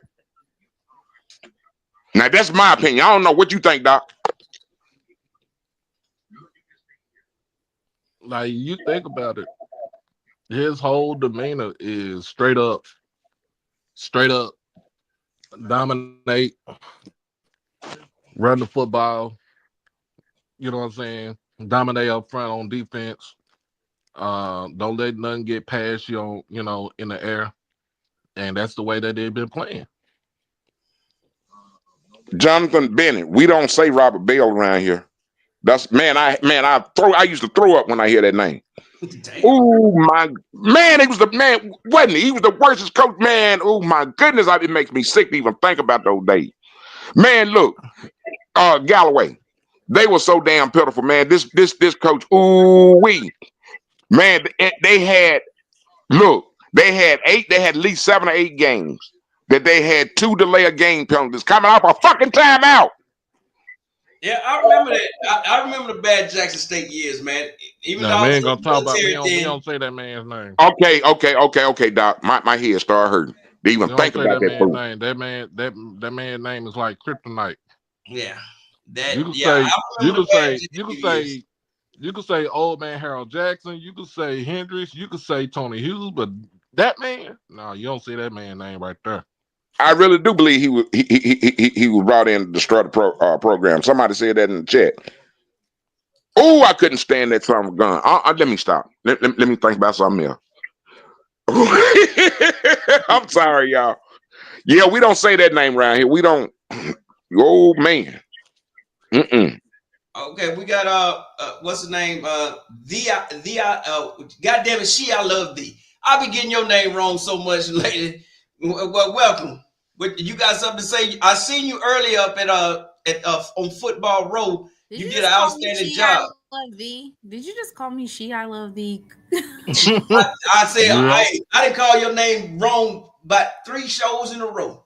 You know what? I'm not even gonna hold you because Maximilian called me I love too. He got you beat. I be calling that woman everything. I be like, I love thee. Thee, I love she. I said, damn it. Then I just say Timona. There you go. Then there it is there. Yeah, I see you doing your coverage earlier. Now, you got any insight on this is a question for me. You got any insight on which quarterback Jackson State is starting tomorrow? I do not. And I think that's probably one of the ace in the holes is the ability to mix things up a little bit. Like Coach TC said, it's like just pick of the litter. I honestly think that he'll start with Jacoby and Morgan. He basically got us to the championship. Zai helped us zoom past Southern. But I will say this. And now you guys know I am an avid Jackson State through and through true blue. Me interviewing both the Jackson State players and South Carolina State players, I will tell you now, these young men both have the same mindset in terms of brotherhood, in terms of grit and grind, the want. I feel like Jackson State, they wanted more, of course, just due to how the Celebration Bowl has been for Jackson State. But as far as the discipline, I feel like Jackson State and South Carolina State have that same mindset. I didn't get to interview Coach Chinnisberry because they came kind of late. But I'm excited to see this matchup, and that's just because I know how good Jackson State is, and we are facing a formidable opponent. It's probably one of the greatest HBCU games that we've seen in a long time in terms of the Celebration Bowl matchup.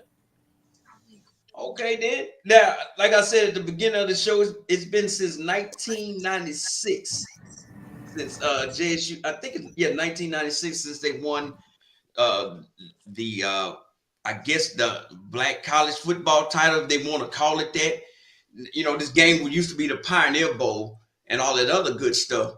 So with Jackson State, to me, has been receiving a lot of hate and a lot of negative press coverage from not only HBCU Game Day. I had shared two different articles.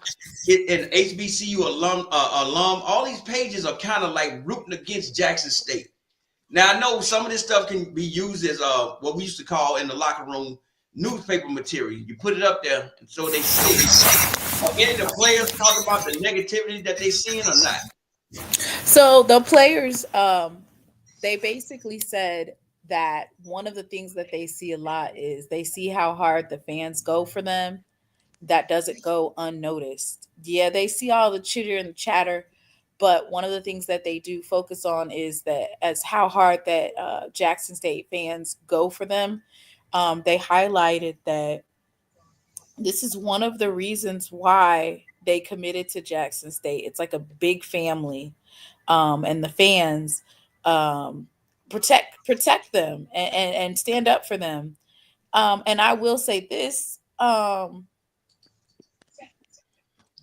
Just looking at the way that they counted out Jackson State to Jackson State going 7-4 and folks laughing, and then looking at this particular season where who they thought were going to be the top of the SWAC East and the SWAC West, it almost came each week to where it's who's going to beat Jackson State.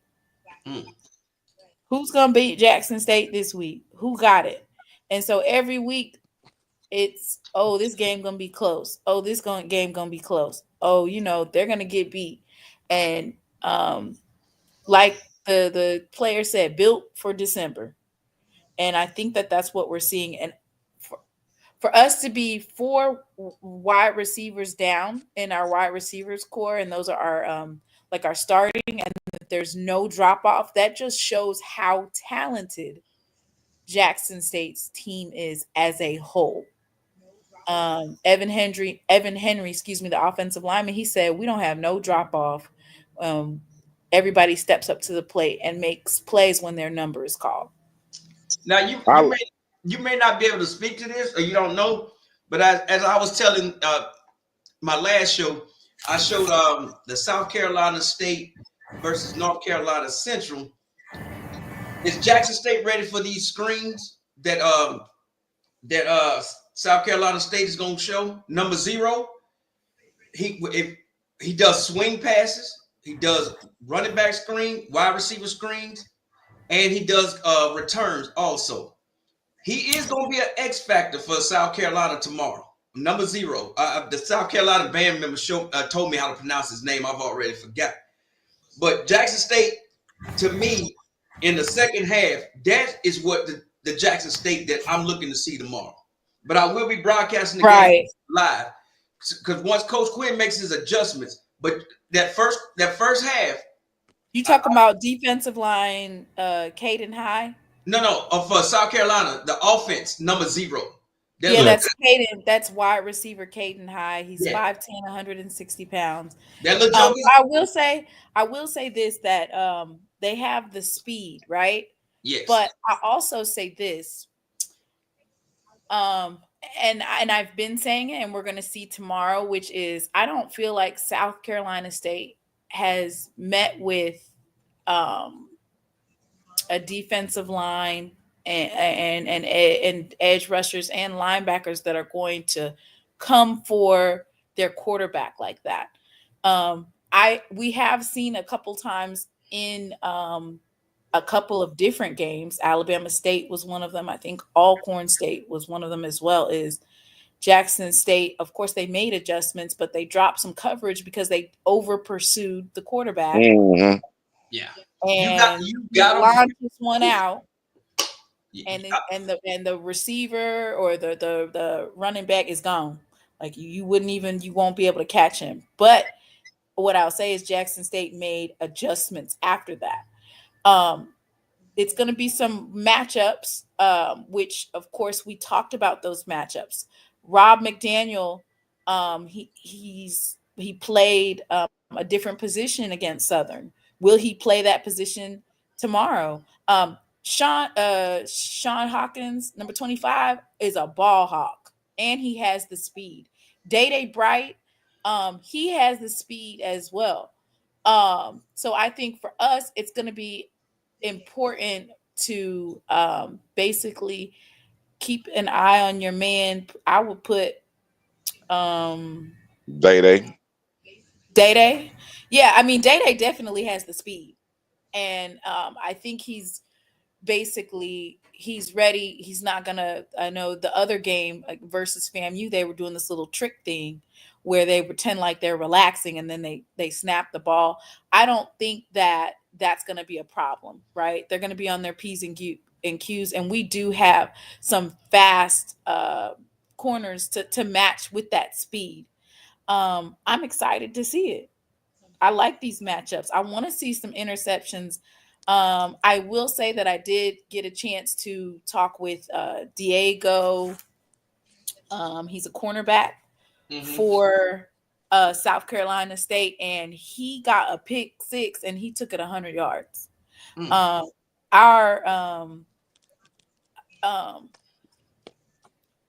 tackle better than that, right?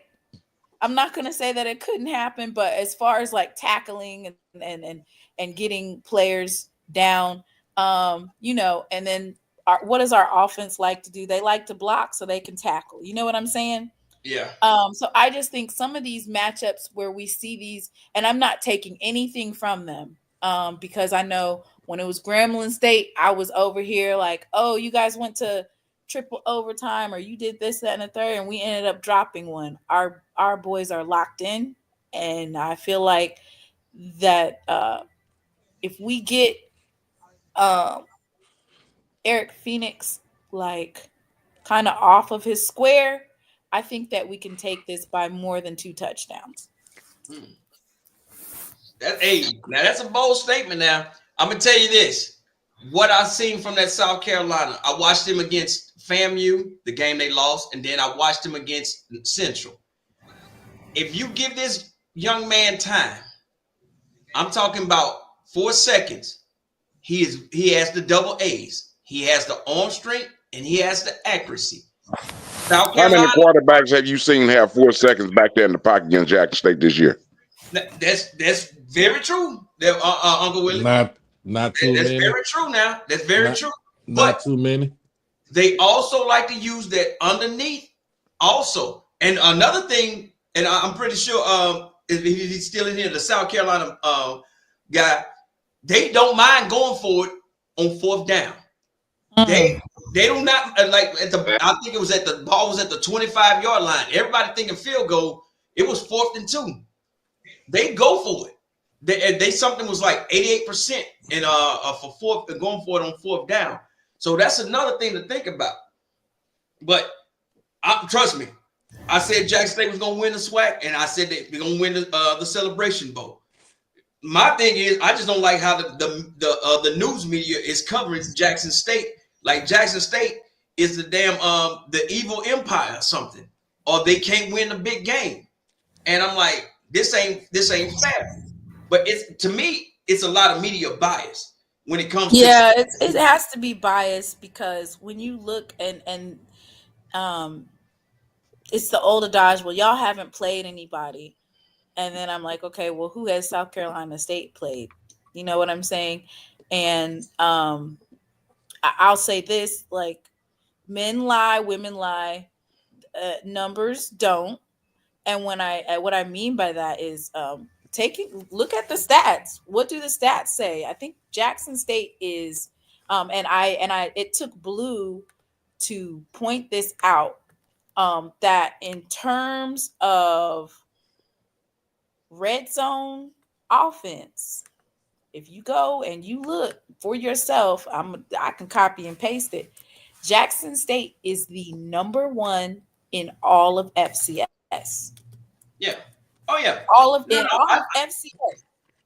No, I see. I know what you're talking about. 13 games. Jackson State has 22 red zone rushing touchdowns out of 49 attempts, and 11 red zone passing touchdown, 15 red zone field goal made. So we have a 0.98, so basically 98% chance that when we get into the red zone, that Jackson State is going to score. Number 1 in the nation. Montana State is behind that. So yeah, and North Dakota State is number 6. So Jackson State has that 98%. So if you get into the red zone, Jackson State gets down to the red zone, it's almost as if, we're like that in terms of scoring. So that's something that you definitely take into account in terms of our offense. Our defense has held up. So I'm excited. Also, when we talk about how many sacks are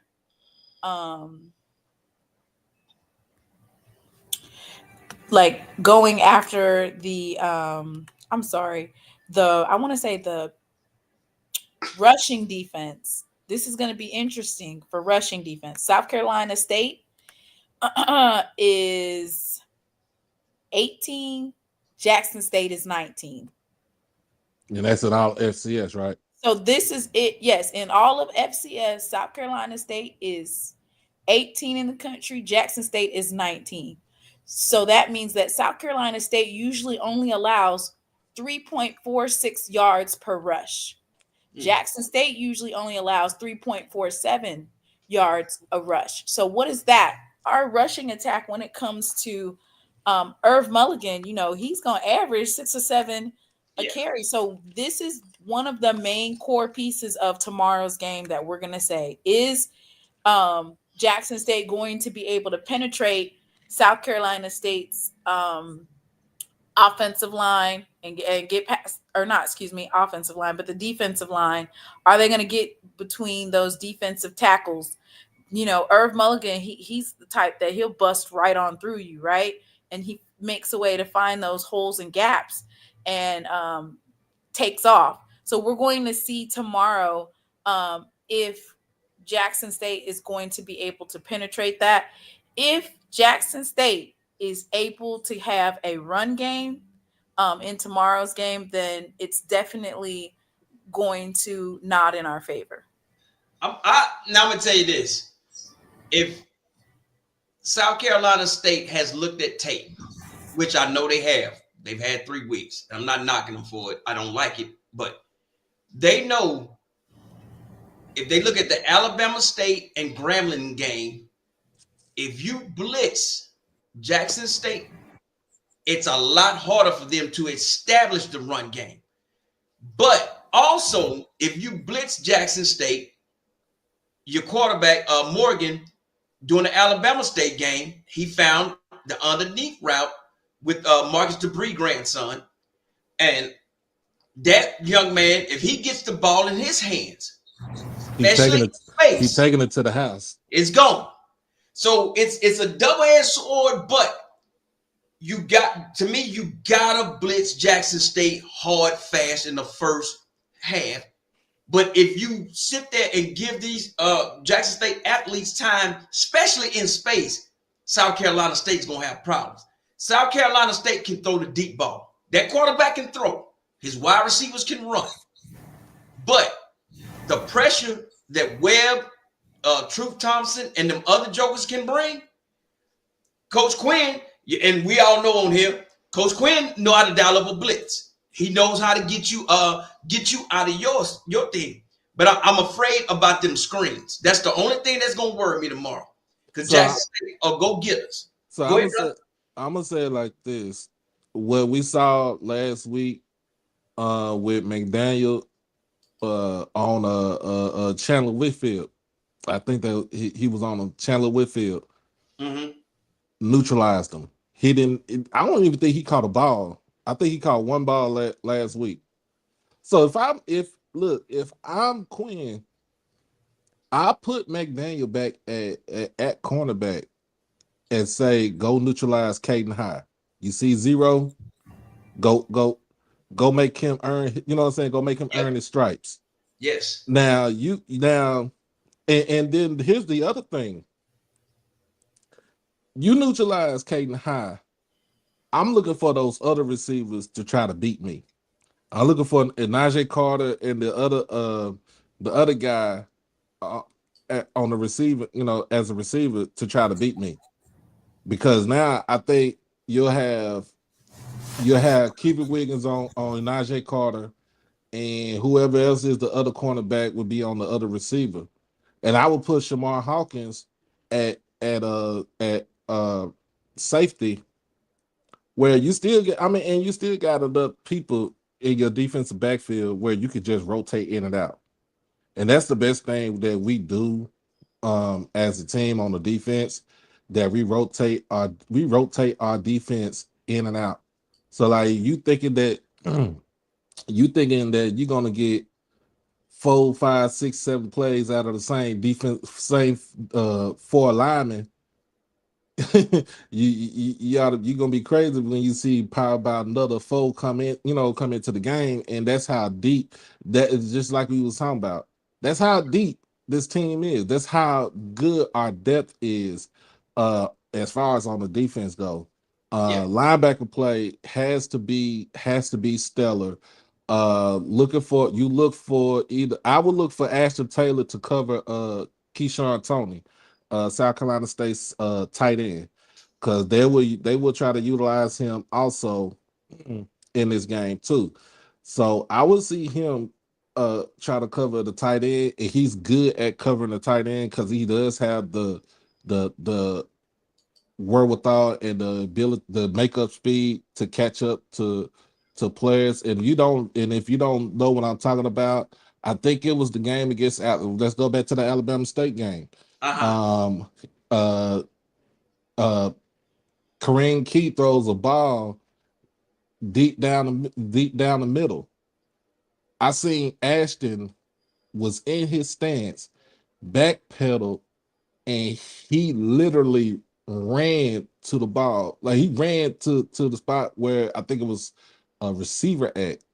And that's how good his ball, to me, that's how good his ball coverage is within his scheme.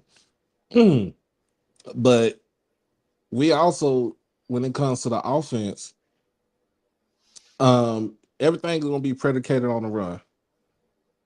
Everything is going to be predicated on the run. The best thing for us is, can we get some play action passes out of that? Can we throw them out there, throw them out there square? Can we, can we add in some little dinks and dunks, but then too, let's hit them over the top, because you got a dude that's on the outside, and Jonas Fortillion, that's 6'4", 6'5", and can streak down the field.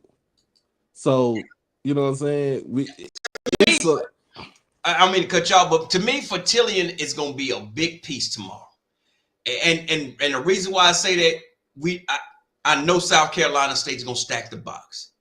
Fortillion has them damn hands. He has the length. That young man, that young man is going to be something special. How many years he have left? He got 2 more years left. That young man is going to be something special, man. Him, I always call him Marcus Dupree grandson, because Janayla. Yeah, I already know them folks trying to come get him out of Jackson. Trust me. And your kick returner, how many years he have left?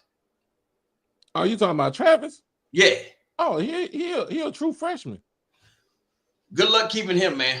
Oh no, with him, I think he stays. He gonna stay. Good luck, man. Hey, what I'm saying about him is every game I've watched Jackson State, even when I went back and watched film, look at him when he starts running.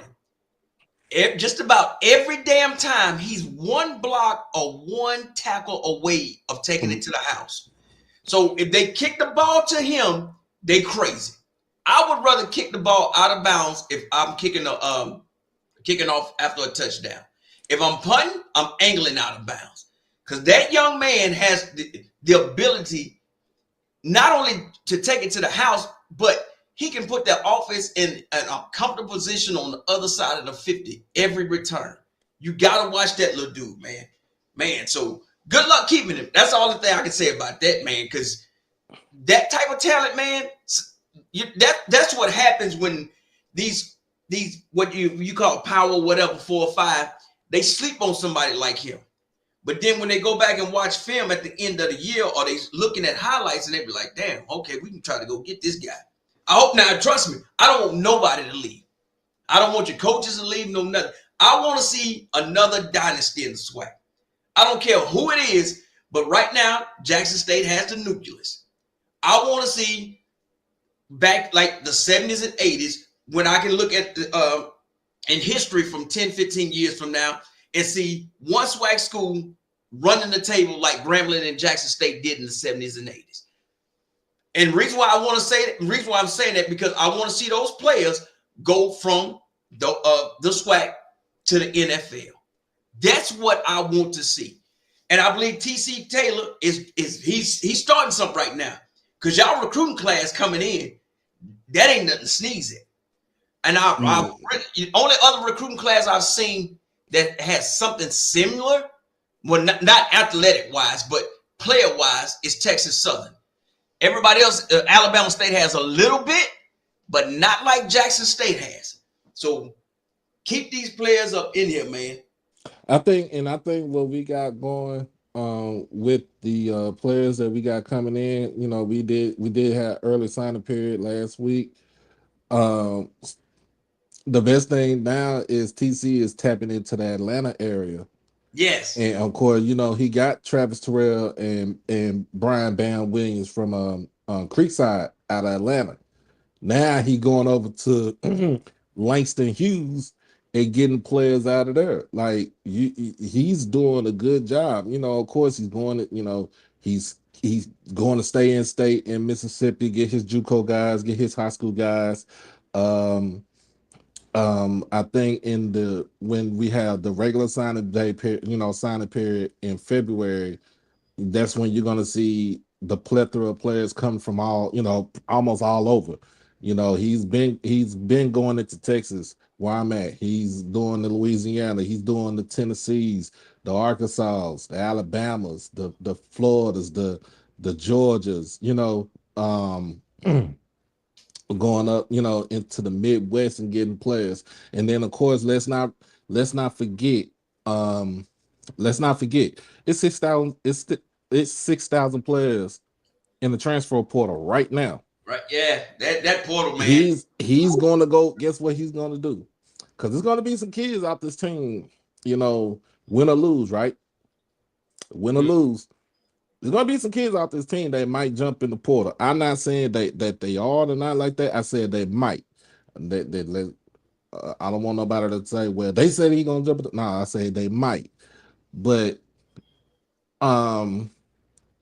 he's going to go back into something, you know, going to do what he did last season, is go into the portal, get some players from the portal that's already developed and ready, you know, that's ready to be plug and play.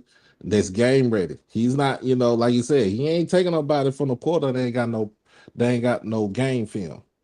He ain't trying to look at your practice film and see what you got.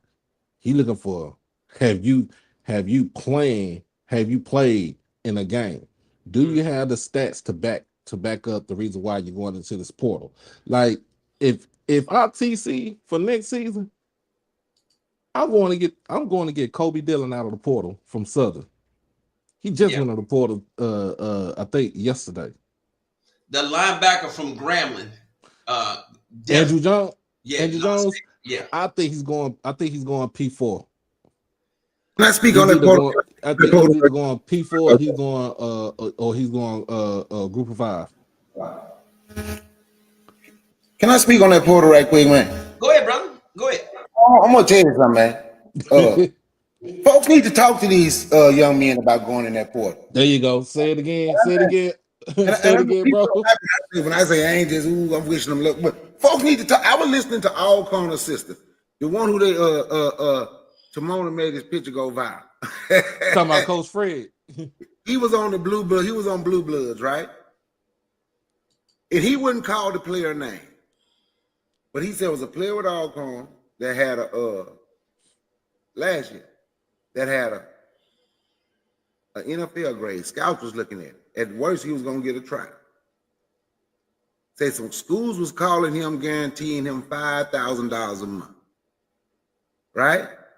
Mm-hmm. He said the kid went and got $5,000 a month for 3 months, 4 months. Didn't even make the practice squad. Now you just graduated, you ain't got no grade. He said the kid calling back, what can he do? Ain't nothing you can do. You made this decision. We don't. Can I speak freely, man? Go ahead, brother. Hey, man. We don't have an understanding. When I speak, it offend folks, and I don't mean to offend folks. I guess that's what we don't understand what's going on, and we scared to tell our children the damn truth about what's going on. We just get our pom poms and cheer. Yeah, he got to go to this FBS school. No, they are taking players just to sit them on the bench because they don't want HBCUs to have them and develop them, and they have a shot to go to the league from there. Right. And we are failing our damn youth. The parents, the other adults that are around them, we are failing our damn youth if we ain't telling them the truth. These kids, even if you don't, it ain't even just about going to you somewhere where you can play. You're on the field. Mm-hmm. And now you go somewhere and you don't even make the practice squad. I mean, say you make the practice, you don't make the travel team. You ain't traveling with the team. Your senior year. You think he's the only one? Do y'all think he's the only one? No, he ain't the only one. We have to tell our kids the truth because we so concerned about a damn bag. Well, he got the bag. He got the bag. Don't y'all know they put us on the bottom of some damn ships for some trinkets? Tell our children the truth. If you ain't gonna tell them the truth, don't talk to them. I ain't saying you don't want to make money. Everybody want money. We need to put ourselves in position. That's why I always talk about what KC 1400 Media Group is doing. All these other HBCUs need to mimic. They need to try to come up with NIL collectives. And we need to talk to our youth, not just when they go to college, not just when they're in high. We have to start teaching our children the truth, showing them how they are being used and how you don't have to accept these. I'm willing to bet you right now, if you look up the University of Southern Illinois basketball team, most of the players black. Because everybody conveniently forgot that the coach of the University of Southern Illinois' men's basketball team got mad with Norfolk State coach because he stood up for his player because it was a couple fans calling him the N-word. They coach took up for the guy in the stands. But we don't tell our kids the truth because we scared somebody gonna call us racist. We said, oh, you being divisive. But they tell our kids the truth. We got to tell them the truth. All money ain't good money. Sometimes you're just being used so you can get out of the way. And with basketball, I can tell you, this started in the 80s. Because me and Aaron was talking about this the other day. I saw Alcorn play 1982. I was looking for the 1982 game when they played the University of Houston. University of Houston went to the Final Four that year. They beat Alcorn by 10 points in the NCAA tournament. Nip and tuck all the way. The next year, Alcorn beat Xavier. Go back and look at them schools that are Alcorn or Texas Southern when they had Machine Gun Kelly, or Alabama State. Go look at those teams. Jackson State used to be decent back then. Go look at some of the teams that they could beat. Go look and see why teams like Mississippi State, Ole Miss, those SEC schools had taken SWAC teams off their schedule. But they figured out, let's just start offering them players scholarships too. Even though they might not ever get in the game over here. Let's offer them a scholarship just to keep them from going to Alcorn, Texas Southern, Jackson State. Now, all of a sudden, we'll put y'all on our schedule now because we know we can beat y'all by 40. Now, they're doing it with trinkets. Now, let me say something, Bakari. Yesterday, University of North Carolina in Chapel Hill just named Bill Belichick their head coach. What do you think happened, kids? Kids won't go try to play for him because why? He has NFL connections and NFL experience as a head coach. I don't think he's in college. But guess what he's gonna do? He said it. This is what came out of his own mouth.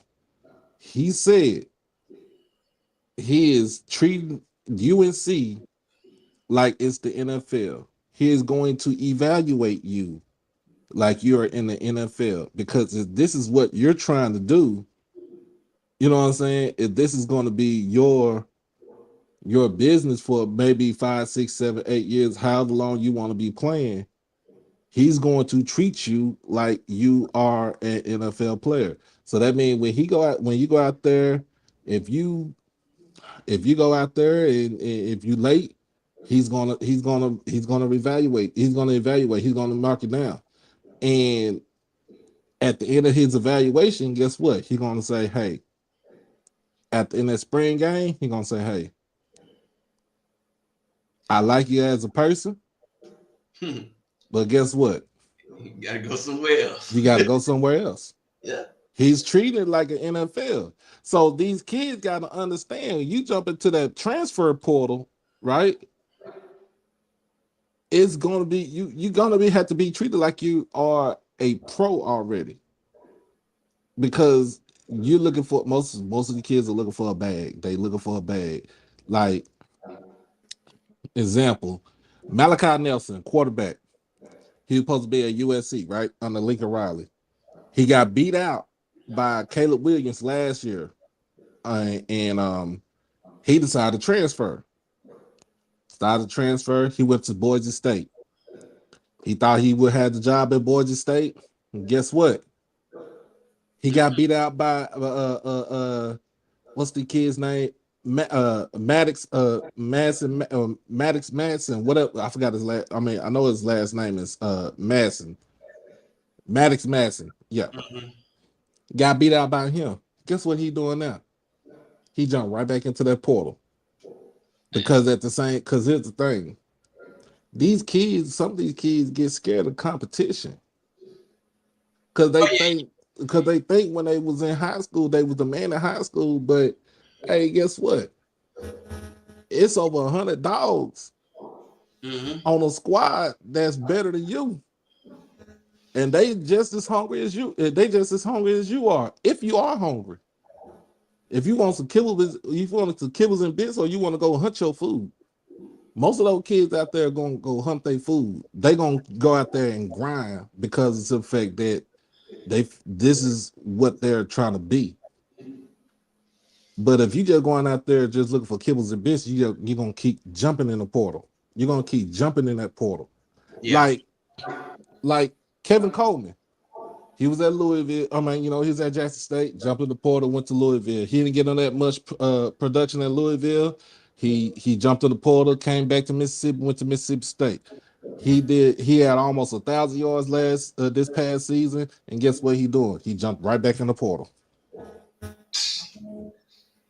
I don't. To me, I'm gonna say this: when Congress finally make this thing up, I showed last week on the live of how much these schools are trying to play per player.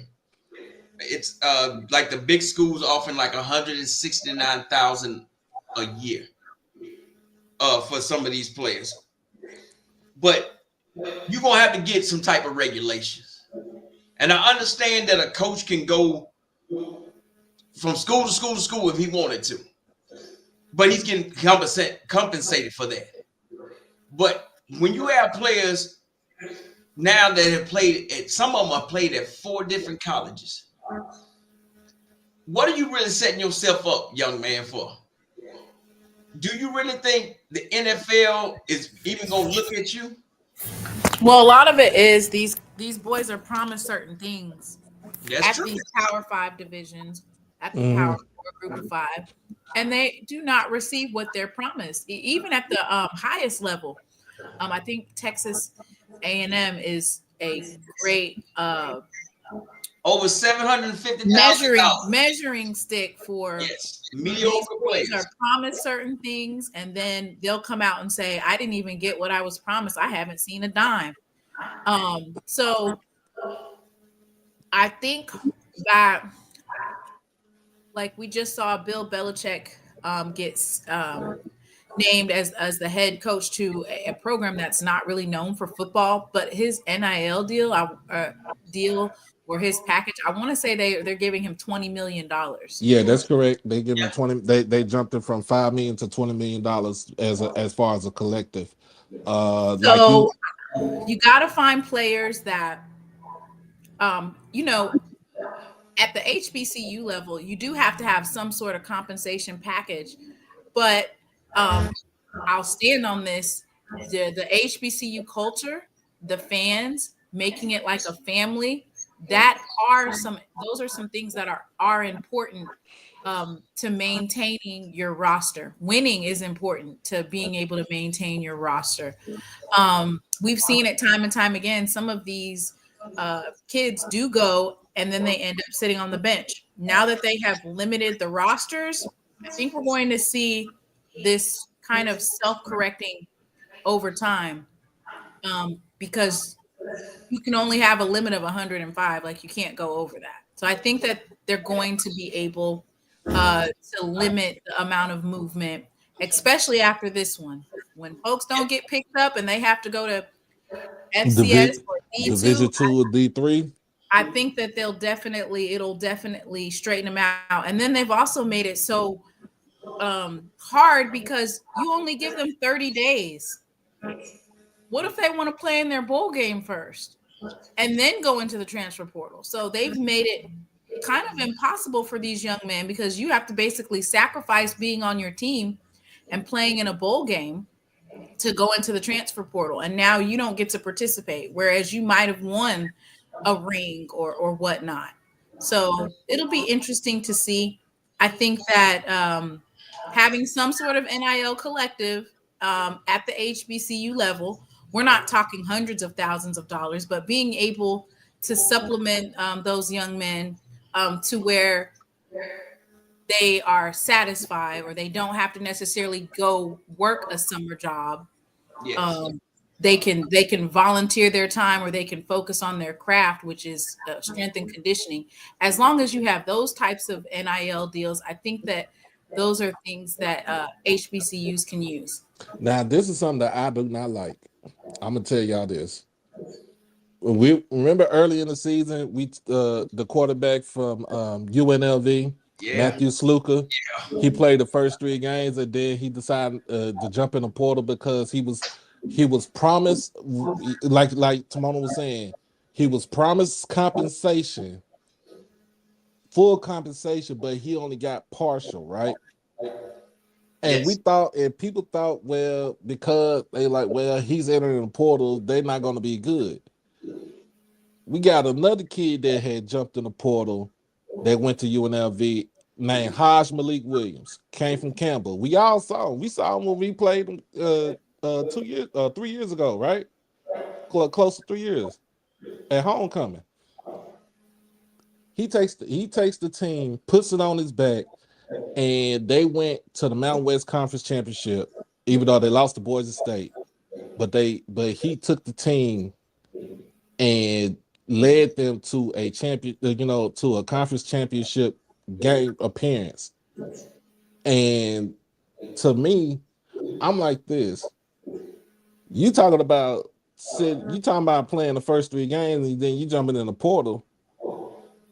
the same way that some players, the same way that NFL players, personnel will try to, I won't say drag a person or something like that, but they do their analysis. Wherever school you going to, I'm sending them the same analysis to them. If he feel like he ain't getting compensated, he gonna jump in the portal. He gonna jump. My thing, and I'm glad. I think it's Marvin. I'm Marvin Sharp. It's like, what type of degrees are these young men getting? Oh, and yeah. that I'm glad he asked that question, because that's mind-boggling to me. Like I always tell people, whatever profession you in, unless you plan on dying in that profession, you're gonna take that uniform off. So whether it's a football uniform, in my case, it was a military uniform.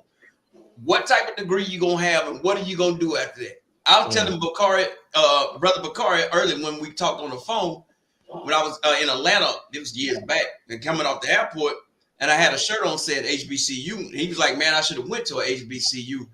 And he's like, man, I played ball. It was at some school in Georgia. I said, so bro, you went to school for 4 damn years and graduated from college to hand me my damn keys at Hertz Rental Car. Think about that. I'm not saying that, hey, you got a job, I got it. But really, what type of degree did you get out of that school? Because, see, a lot of these people that's giving these kids that money or promising them money, they don't give a damn about them children, man. And it's hard to make people understand that. So, but you got these agents, and I talked about this on my last show. Most NFL agents can get no more than 10%. You got these agents now. That dude from Colorado State, he said his top 12 players have been offered 6 figures or more to leave Colorado State. Guess what? Them dudes gone. That's the type of crazy nonsense. If an agent talked to any of y'all kids and he said he want 15%, or if he come up to you with a what them kids call the drip and some car keys and some gold chain, you better run. People don't understand when I try to explain to a young man, I said an agent handles X, Y, and Z for you.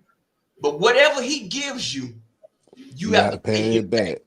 So if this man give you $100,000 Range Rover, he gonna sign you. But guess what? When you get paid, that money's going back to him. It's a lot of stuff that these kids, not I can't say everybody, a lot of these young men thinking, okay, I'm gonna get $100,000 even with an agent. No, you're not. And my agent, talk to my agent. Your agent is only there for himself, in my opinion. That's another situation that we have to talk about, man. Nah, you right. You right. Yeah, I know. With the portal, and I watched She Loves the broadcast today. She interviewed our legendary coach, Buddy Q, and he was talking about how at least the HBCUs now it's becoming like a farm feeder school to a bigger school because they kind of scout the raw talent that we have. And to speak to that, we had a running back last year named Juwan Howell, really good running back from North Carolina. And now he at USC Gamecocks, really good. And they do stuff like that, but they have to be careful. I don't know what kind of deal he got. I mean, he's doing pretty good at South Carolina, but it's hard to keep. He's going to a bowl game, right? You know what I'm saying? It's hard for us to keep when they have they know how to scout potential in something to make out of something. But to y'all point, I wonder how far that will go. And they have to be careful. So. But that's something I was going to say. There's another thing that Coach from Alcorn said that I absolutely agree with. I hope ain't no HBCUs out here recruiting, telling people we can be a feeder system for you to get to FBS level. You're a fool if you do that. I agree with him. Oh, there was some coaches, the one, Alabama A&M came out and said it last year. Last year. I year. want to recruit players like Coach O said, and like this guy said, that want to be here. And that's what we need. And I'm going to tell you something. It's just not the players. We have to hire coaches, good coaches. But coaches that want to be at HBCUs. We have to stop being proud to be the stepping stone. Right. We the doormat. We the doormat of the coach that left last year from a HBCU. He was applying for FIU back in 2022. They don't want to be there. So we have to stop being a doormat and say, you know what? I'm going to use them for 2 years. TC want to be at Jackson State. Yes. He wants to be at Jackson State. Hey, when you was talking about the agents, I was just thinking about what happened this week, right? I was thinking about Juan Soto from that got signed with the Mets for $765 million. Yes. 15. I'm like this. Damn it.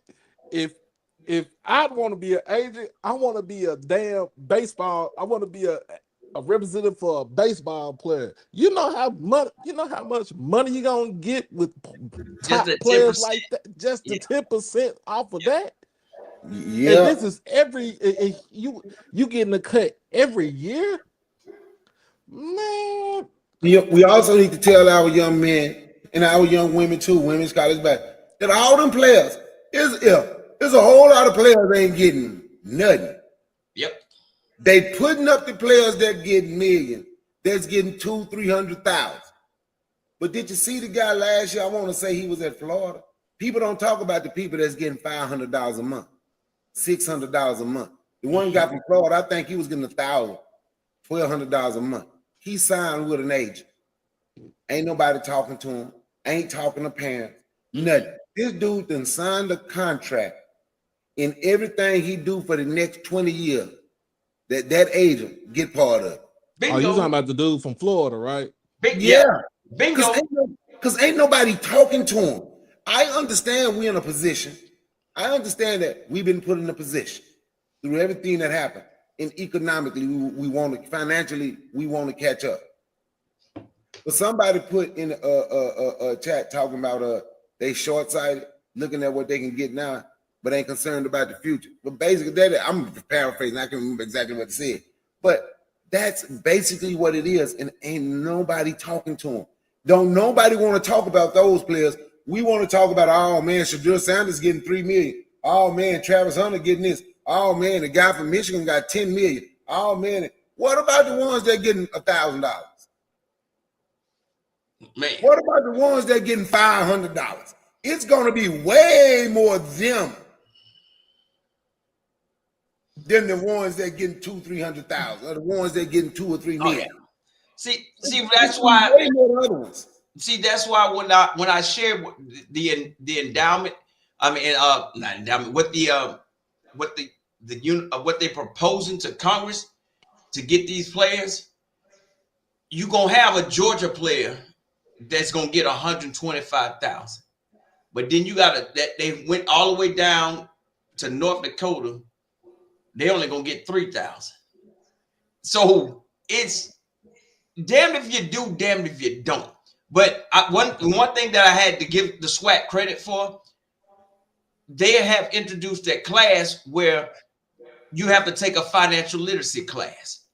To me, that needs to be started in the 9th grade in high school. So when you start to get that clout, because Alabama is one of the worst at it in my business, in my opinion. They start recruiting kids in the 8th grade. So if Alabama sends their kid a letter in the 8th grade, here come the agents. Here come this NIL money.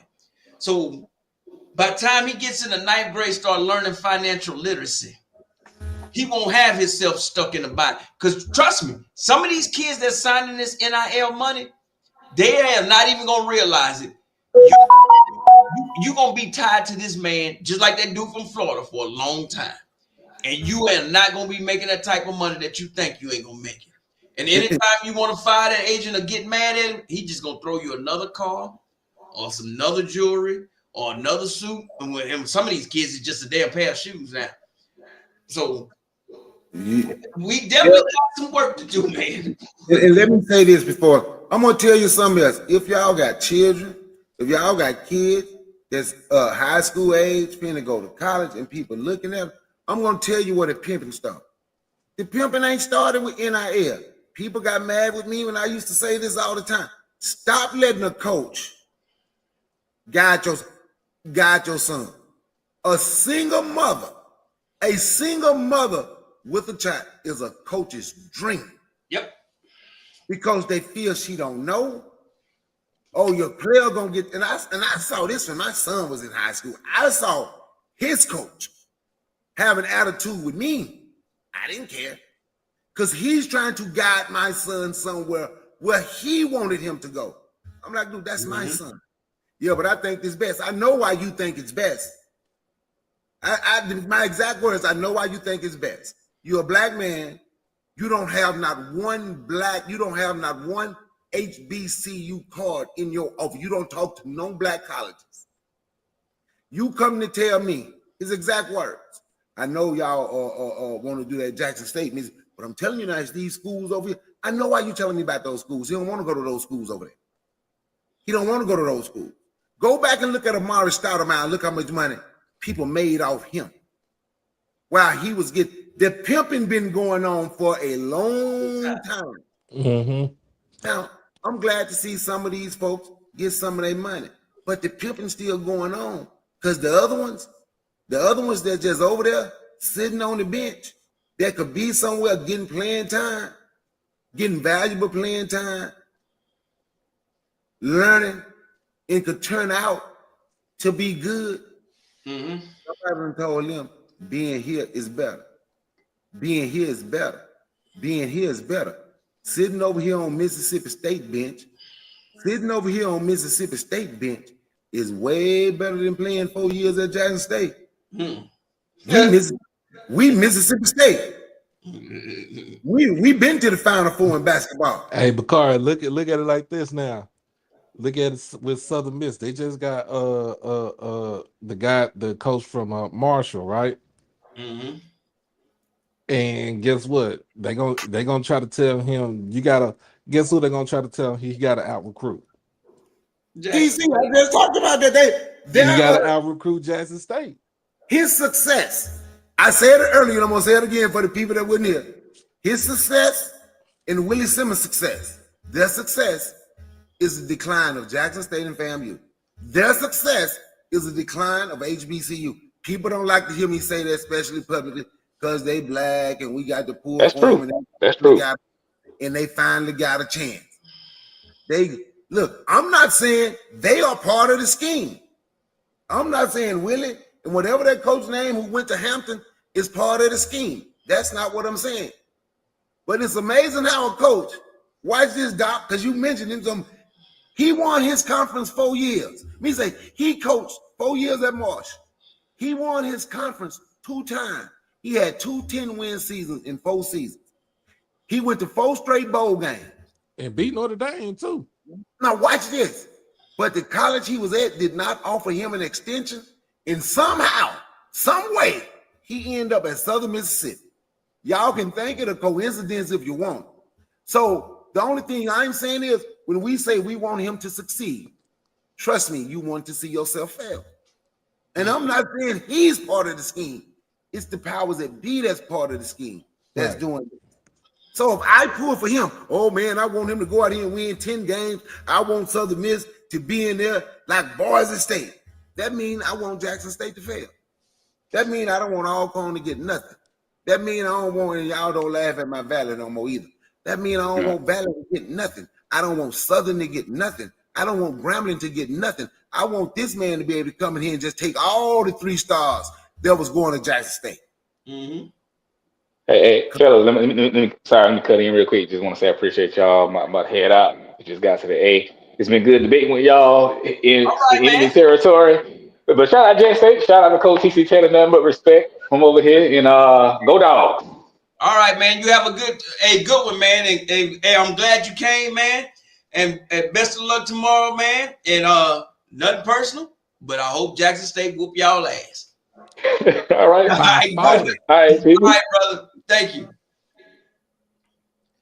But nah, I get what you're saying. Like, you know, when he won, he won the conference for the 4 years in a row. He beat Notre Dame. Like, let's not forget that he did beat Notre Dame 2 years ago. To me, like you said, his like Bakari said, his success is going to be predicated on how to cripple the powers that be in HBCU football. That's Jackson State, Alcorn, and Valley. And you know, Southern Miss, they have a history of of being the underdogs, but at the same time, they did it. You know, they do it at a hindrance of taking away from my HBCUs, and we just need to tell Brett Favre give us our goddamn money back. and you know the thing, see, Southern Miss tradition from the 80s, way better than Mississippi State and Ole Miss. Southern Miss had 27, 28 seasons in a row where they won at least 7 games. I'm about to say in the 90s they was way better than Ole Miss and Mississippi State. They were way better. Southern Miss traditionally, 80s, 90s, was traditionally top 20 team for a long time. Then they hit rock bottom. Now watch this. The reason they could never get to a bigger conference outside of Metro or Conference USA was because they accepted their position beneath Ole Miss and Mississippi State, but above Jackson State. They are okay with being beneath Ole Miss and Mississippi State, but they got to be above Jackson State and Alcorn. You know what that sounds like, Bakari? That sounds like this year's election. Poor white folks they would rather go with the people that's middle class and the 1%ers, but fail to realize that they still poor, and those 1%ers gonna treat them like shit. Hey, bro. Hey, you already know I'm not one lie detected. I cannot disagree with that. Trust me. And if anybody had watched my live, I had my VP Harris shirts on. I told folks to get out and vote and everything. And some of these folks, man, just don't get it. And USM, they know that they received stolen money. They know how folks looked at them. They knew what was going on. That coach, that coach from Marshall, he don't know any damn thing about what's going on down here. Like, nope. They're not gonna tell him either. That's the worst thing. He's gonna have to figure it out, or somebody gonna sit there and say, "Man, hell with USM. You know what you're doing, man." I say, and when he figured out, if he don't get along, if he don't go along to get along, they're gonna throw him up out of there. And he probably don't ever get another head coaching job again. See, black head coaches at those PWI levels, they need to understand, you got a one shot and one shot only. If you can't come there and work miracles, you done. You might want to look at he was coaching at Oregon. He went to Florida State. Then the other dude that went from he was a defensive coach at Florida, then they had him a coach at Texas. You might want to look what they did to Kevin Sumlin at Texas A&M. Kevin Sumlin did that to himself. I'm gonna tell you just like that. He did it to himself. Sumlin had the same record as Jimbo Fisher. Think about that. Yeah. They both had the same record. Then you had the coach, was it Herman Edwards? He went to Arizona State. Or was it Arizona? Which one? No, Arizona State. Arizona State. As he was rebuilding that program, hey, get up out of here. You done cleaned up all the mess. That's what they did for the head when that head coach was at he was a coordinator at Florida. He went to Texas. Charlie Strong. Charlie Strong. They made him clean up Texas. As soon as he cleaned up Texas, get up out of here. I'm gonna tell you about that. Oh, so when Charlie Strong got there to Texas, basically they was trying to wipe out everything that Mac Brown had done. Yep. For that school. Mac Brown was at that school from 19 like to Over 20 years. 1999, almost close to 20 years, right? And other than Darryl Roy or Fred Akers, that's the other longest tenure coach that UT has ever had. Yep. And so when Charlie Stroh got there, yeah, he tried to clean up the program, but the alumni really wanted to get kind of like that stain of Mac Brown off of them, and he tried to do that, but guess what? They fell into mediocrity. Like it was so crazy just to be here from Texas. I'm not a Longhorns fan. Never have, never will be. I've been fan. I was a fan of players that played for the Longhorns, like Vince Young and Michael Huff and all these other players, Jamal Charles and stuff like that. But I never was a fan of the school because I just know what the history of that school is all about. But to have both of your flagship schools to be terrible in football at one point in time before Sumlin got into before Sumlin got the job,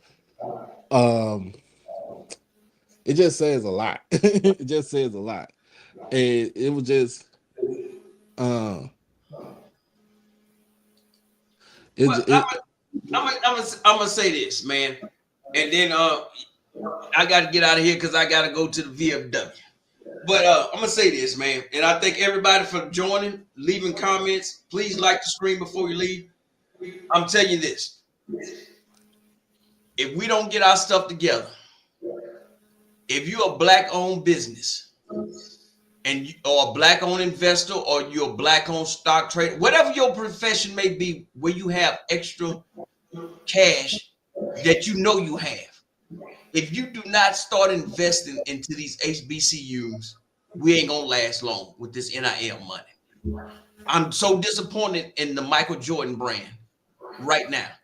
Like I told Brother Bakari, I don't own a pair of Jordans.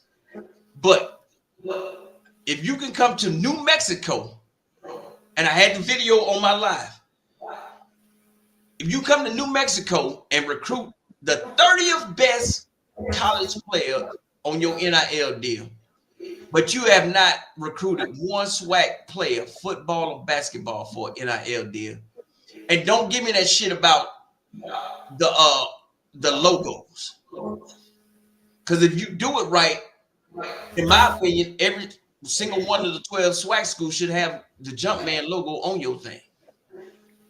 So I'm gonna give y'all a few minutes to get y'all last little words in. Then like I said, I gotta go, man. I got a little birthday party at the VFW, and we're gonna start with Brother Bakari. What you gotta say, my brother?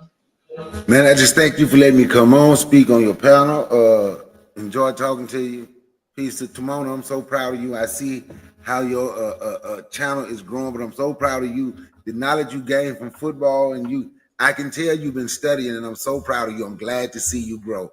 I really am. Every time I see you, like, yep, I'm glad to see you grow. I'm so proud of you, Timona. And Doc, I thought you was gonna be here, man. We were supposed to go to my seafood spot. Man, I know, man. It's health issues, bro. They're just getting to me, man. I'm trying to take care of myself. I done got cussed out by my mama too, so it ain't like she not worried about it, but she worried about it. That's the reason why she give me some of those little harsh words for me. But at the same time, man, I appreciate you for coming on and being, a part of all of our shows, man, and giving us insight about, being not just a revolutionary, but just to be proud that you Black. Amen.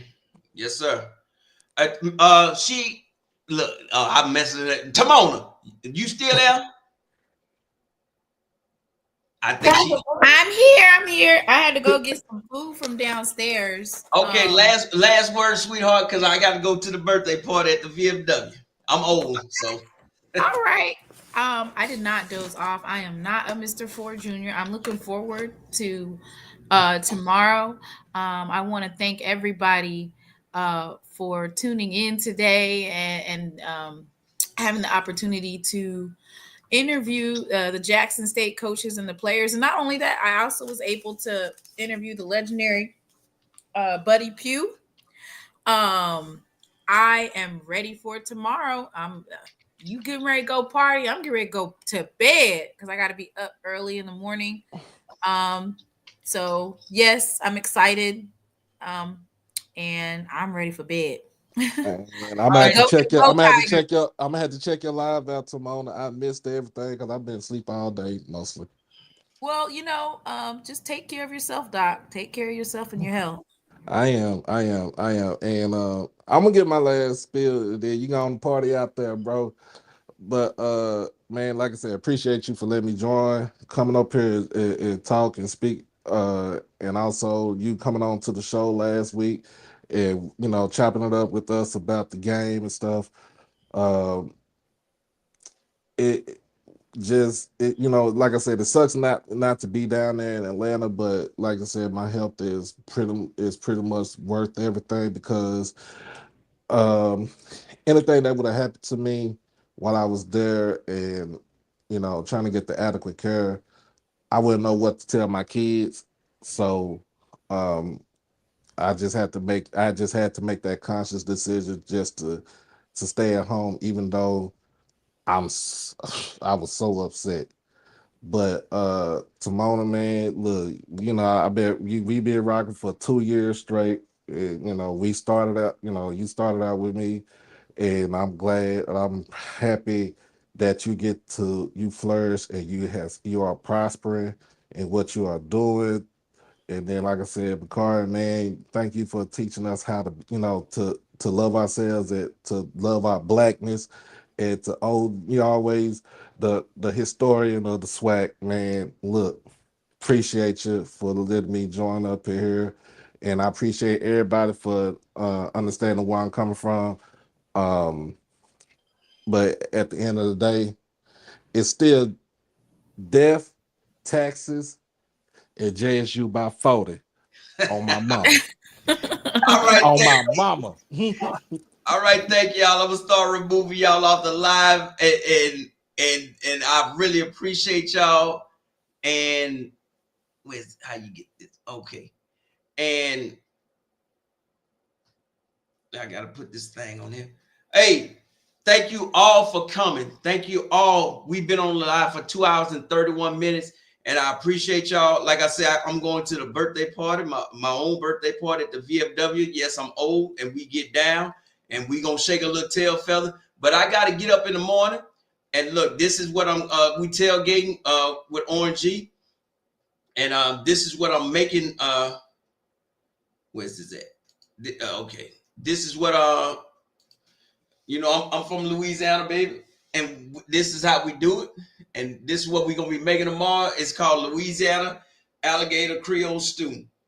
So that's what I'll be eating tomorrow. And I will be sharing the game. I will be live. You look at the ingredients and all this other good stuff. So thank y'all again. Hey, y'all be safe. If y'all in Atlanta tonight, be safe, be careful, enjoy yourself. And once again, please hit the like button, subscribe. All right then. And thank you all again for the birthday wishes. Y'all have a good night. Let me play hold on. Wait my thing here.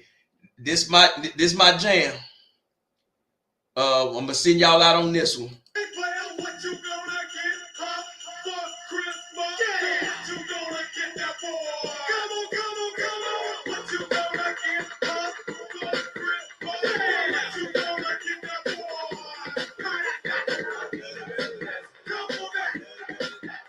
Y'all have a good night now. I'm trying to see how you stop that damn cam.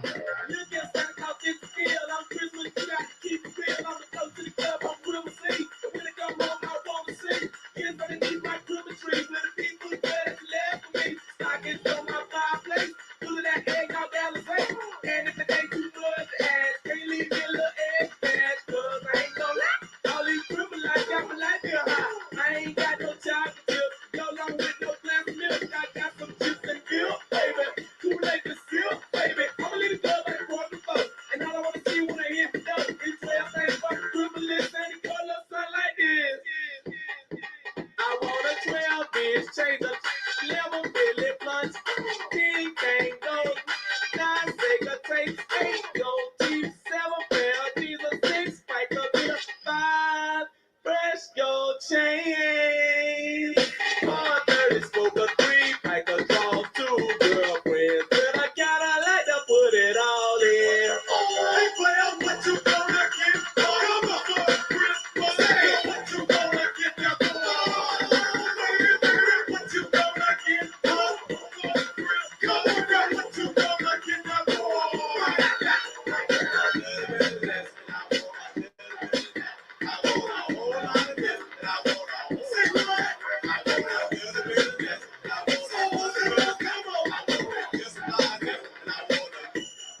a minute. You with a whole lot of cash flow.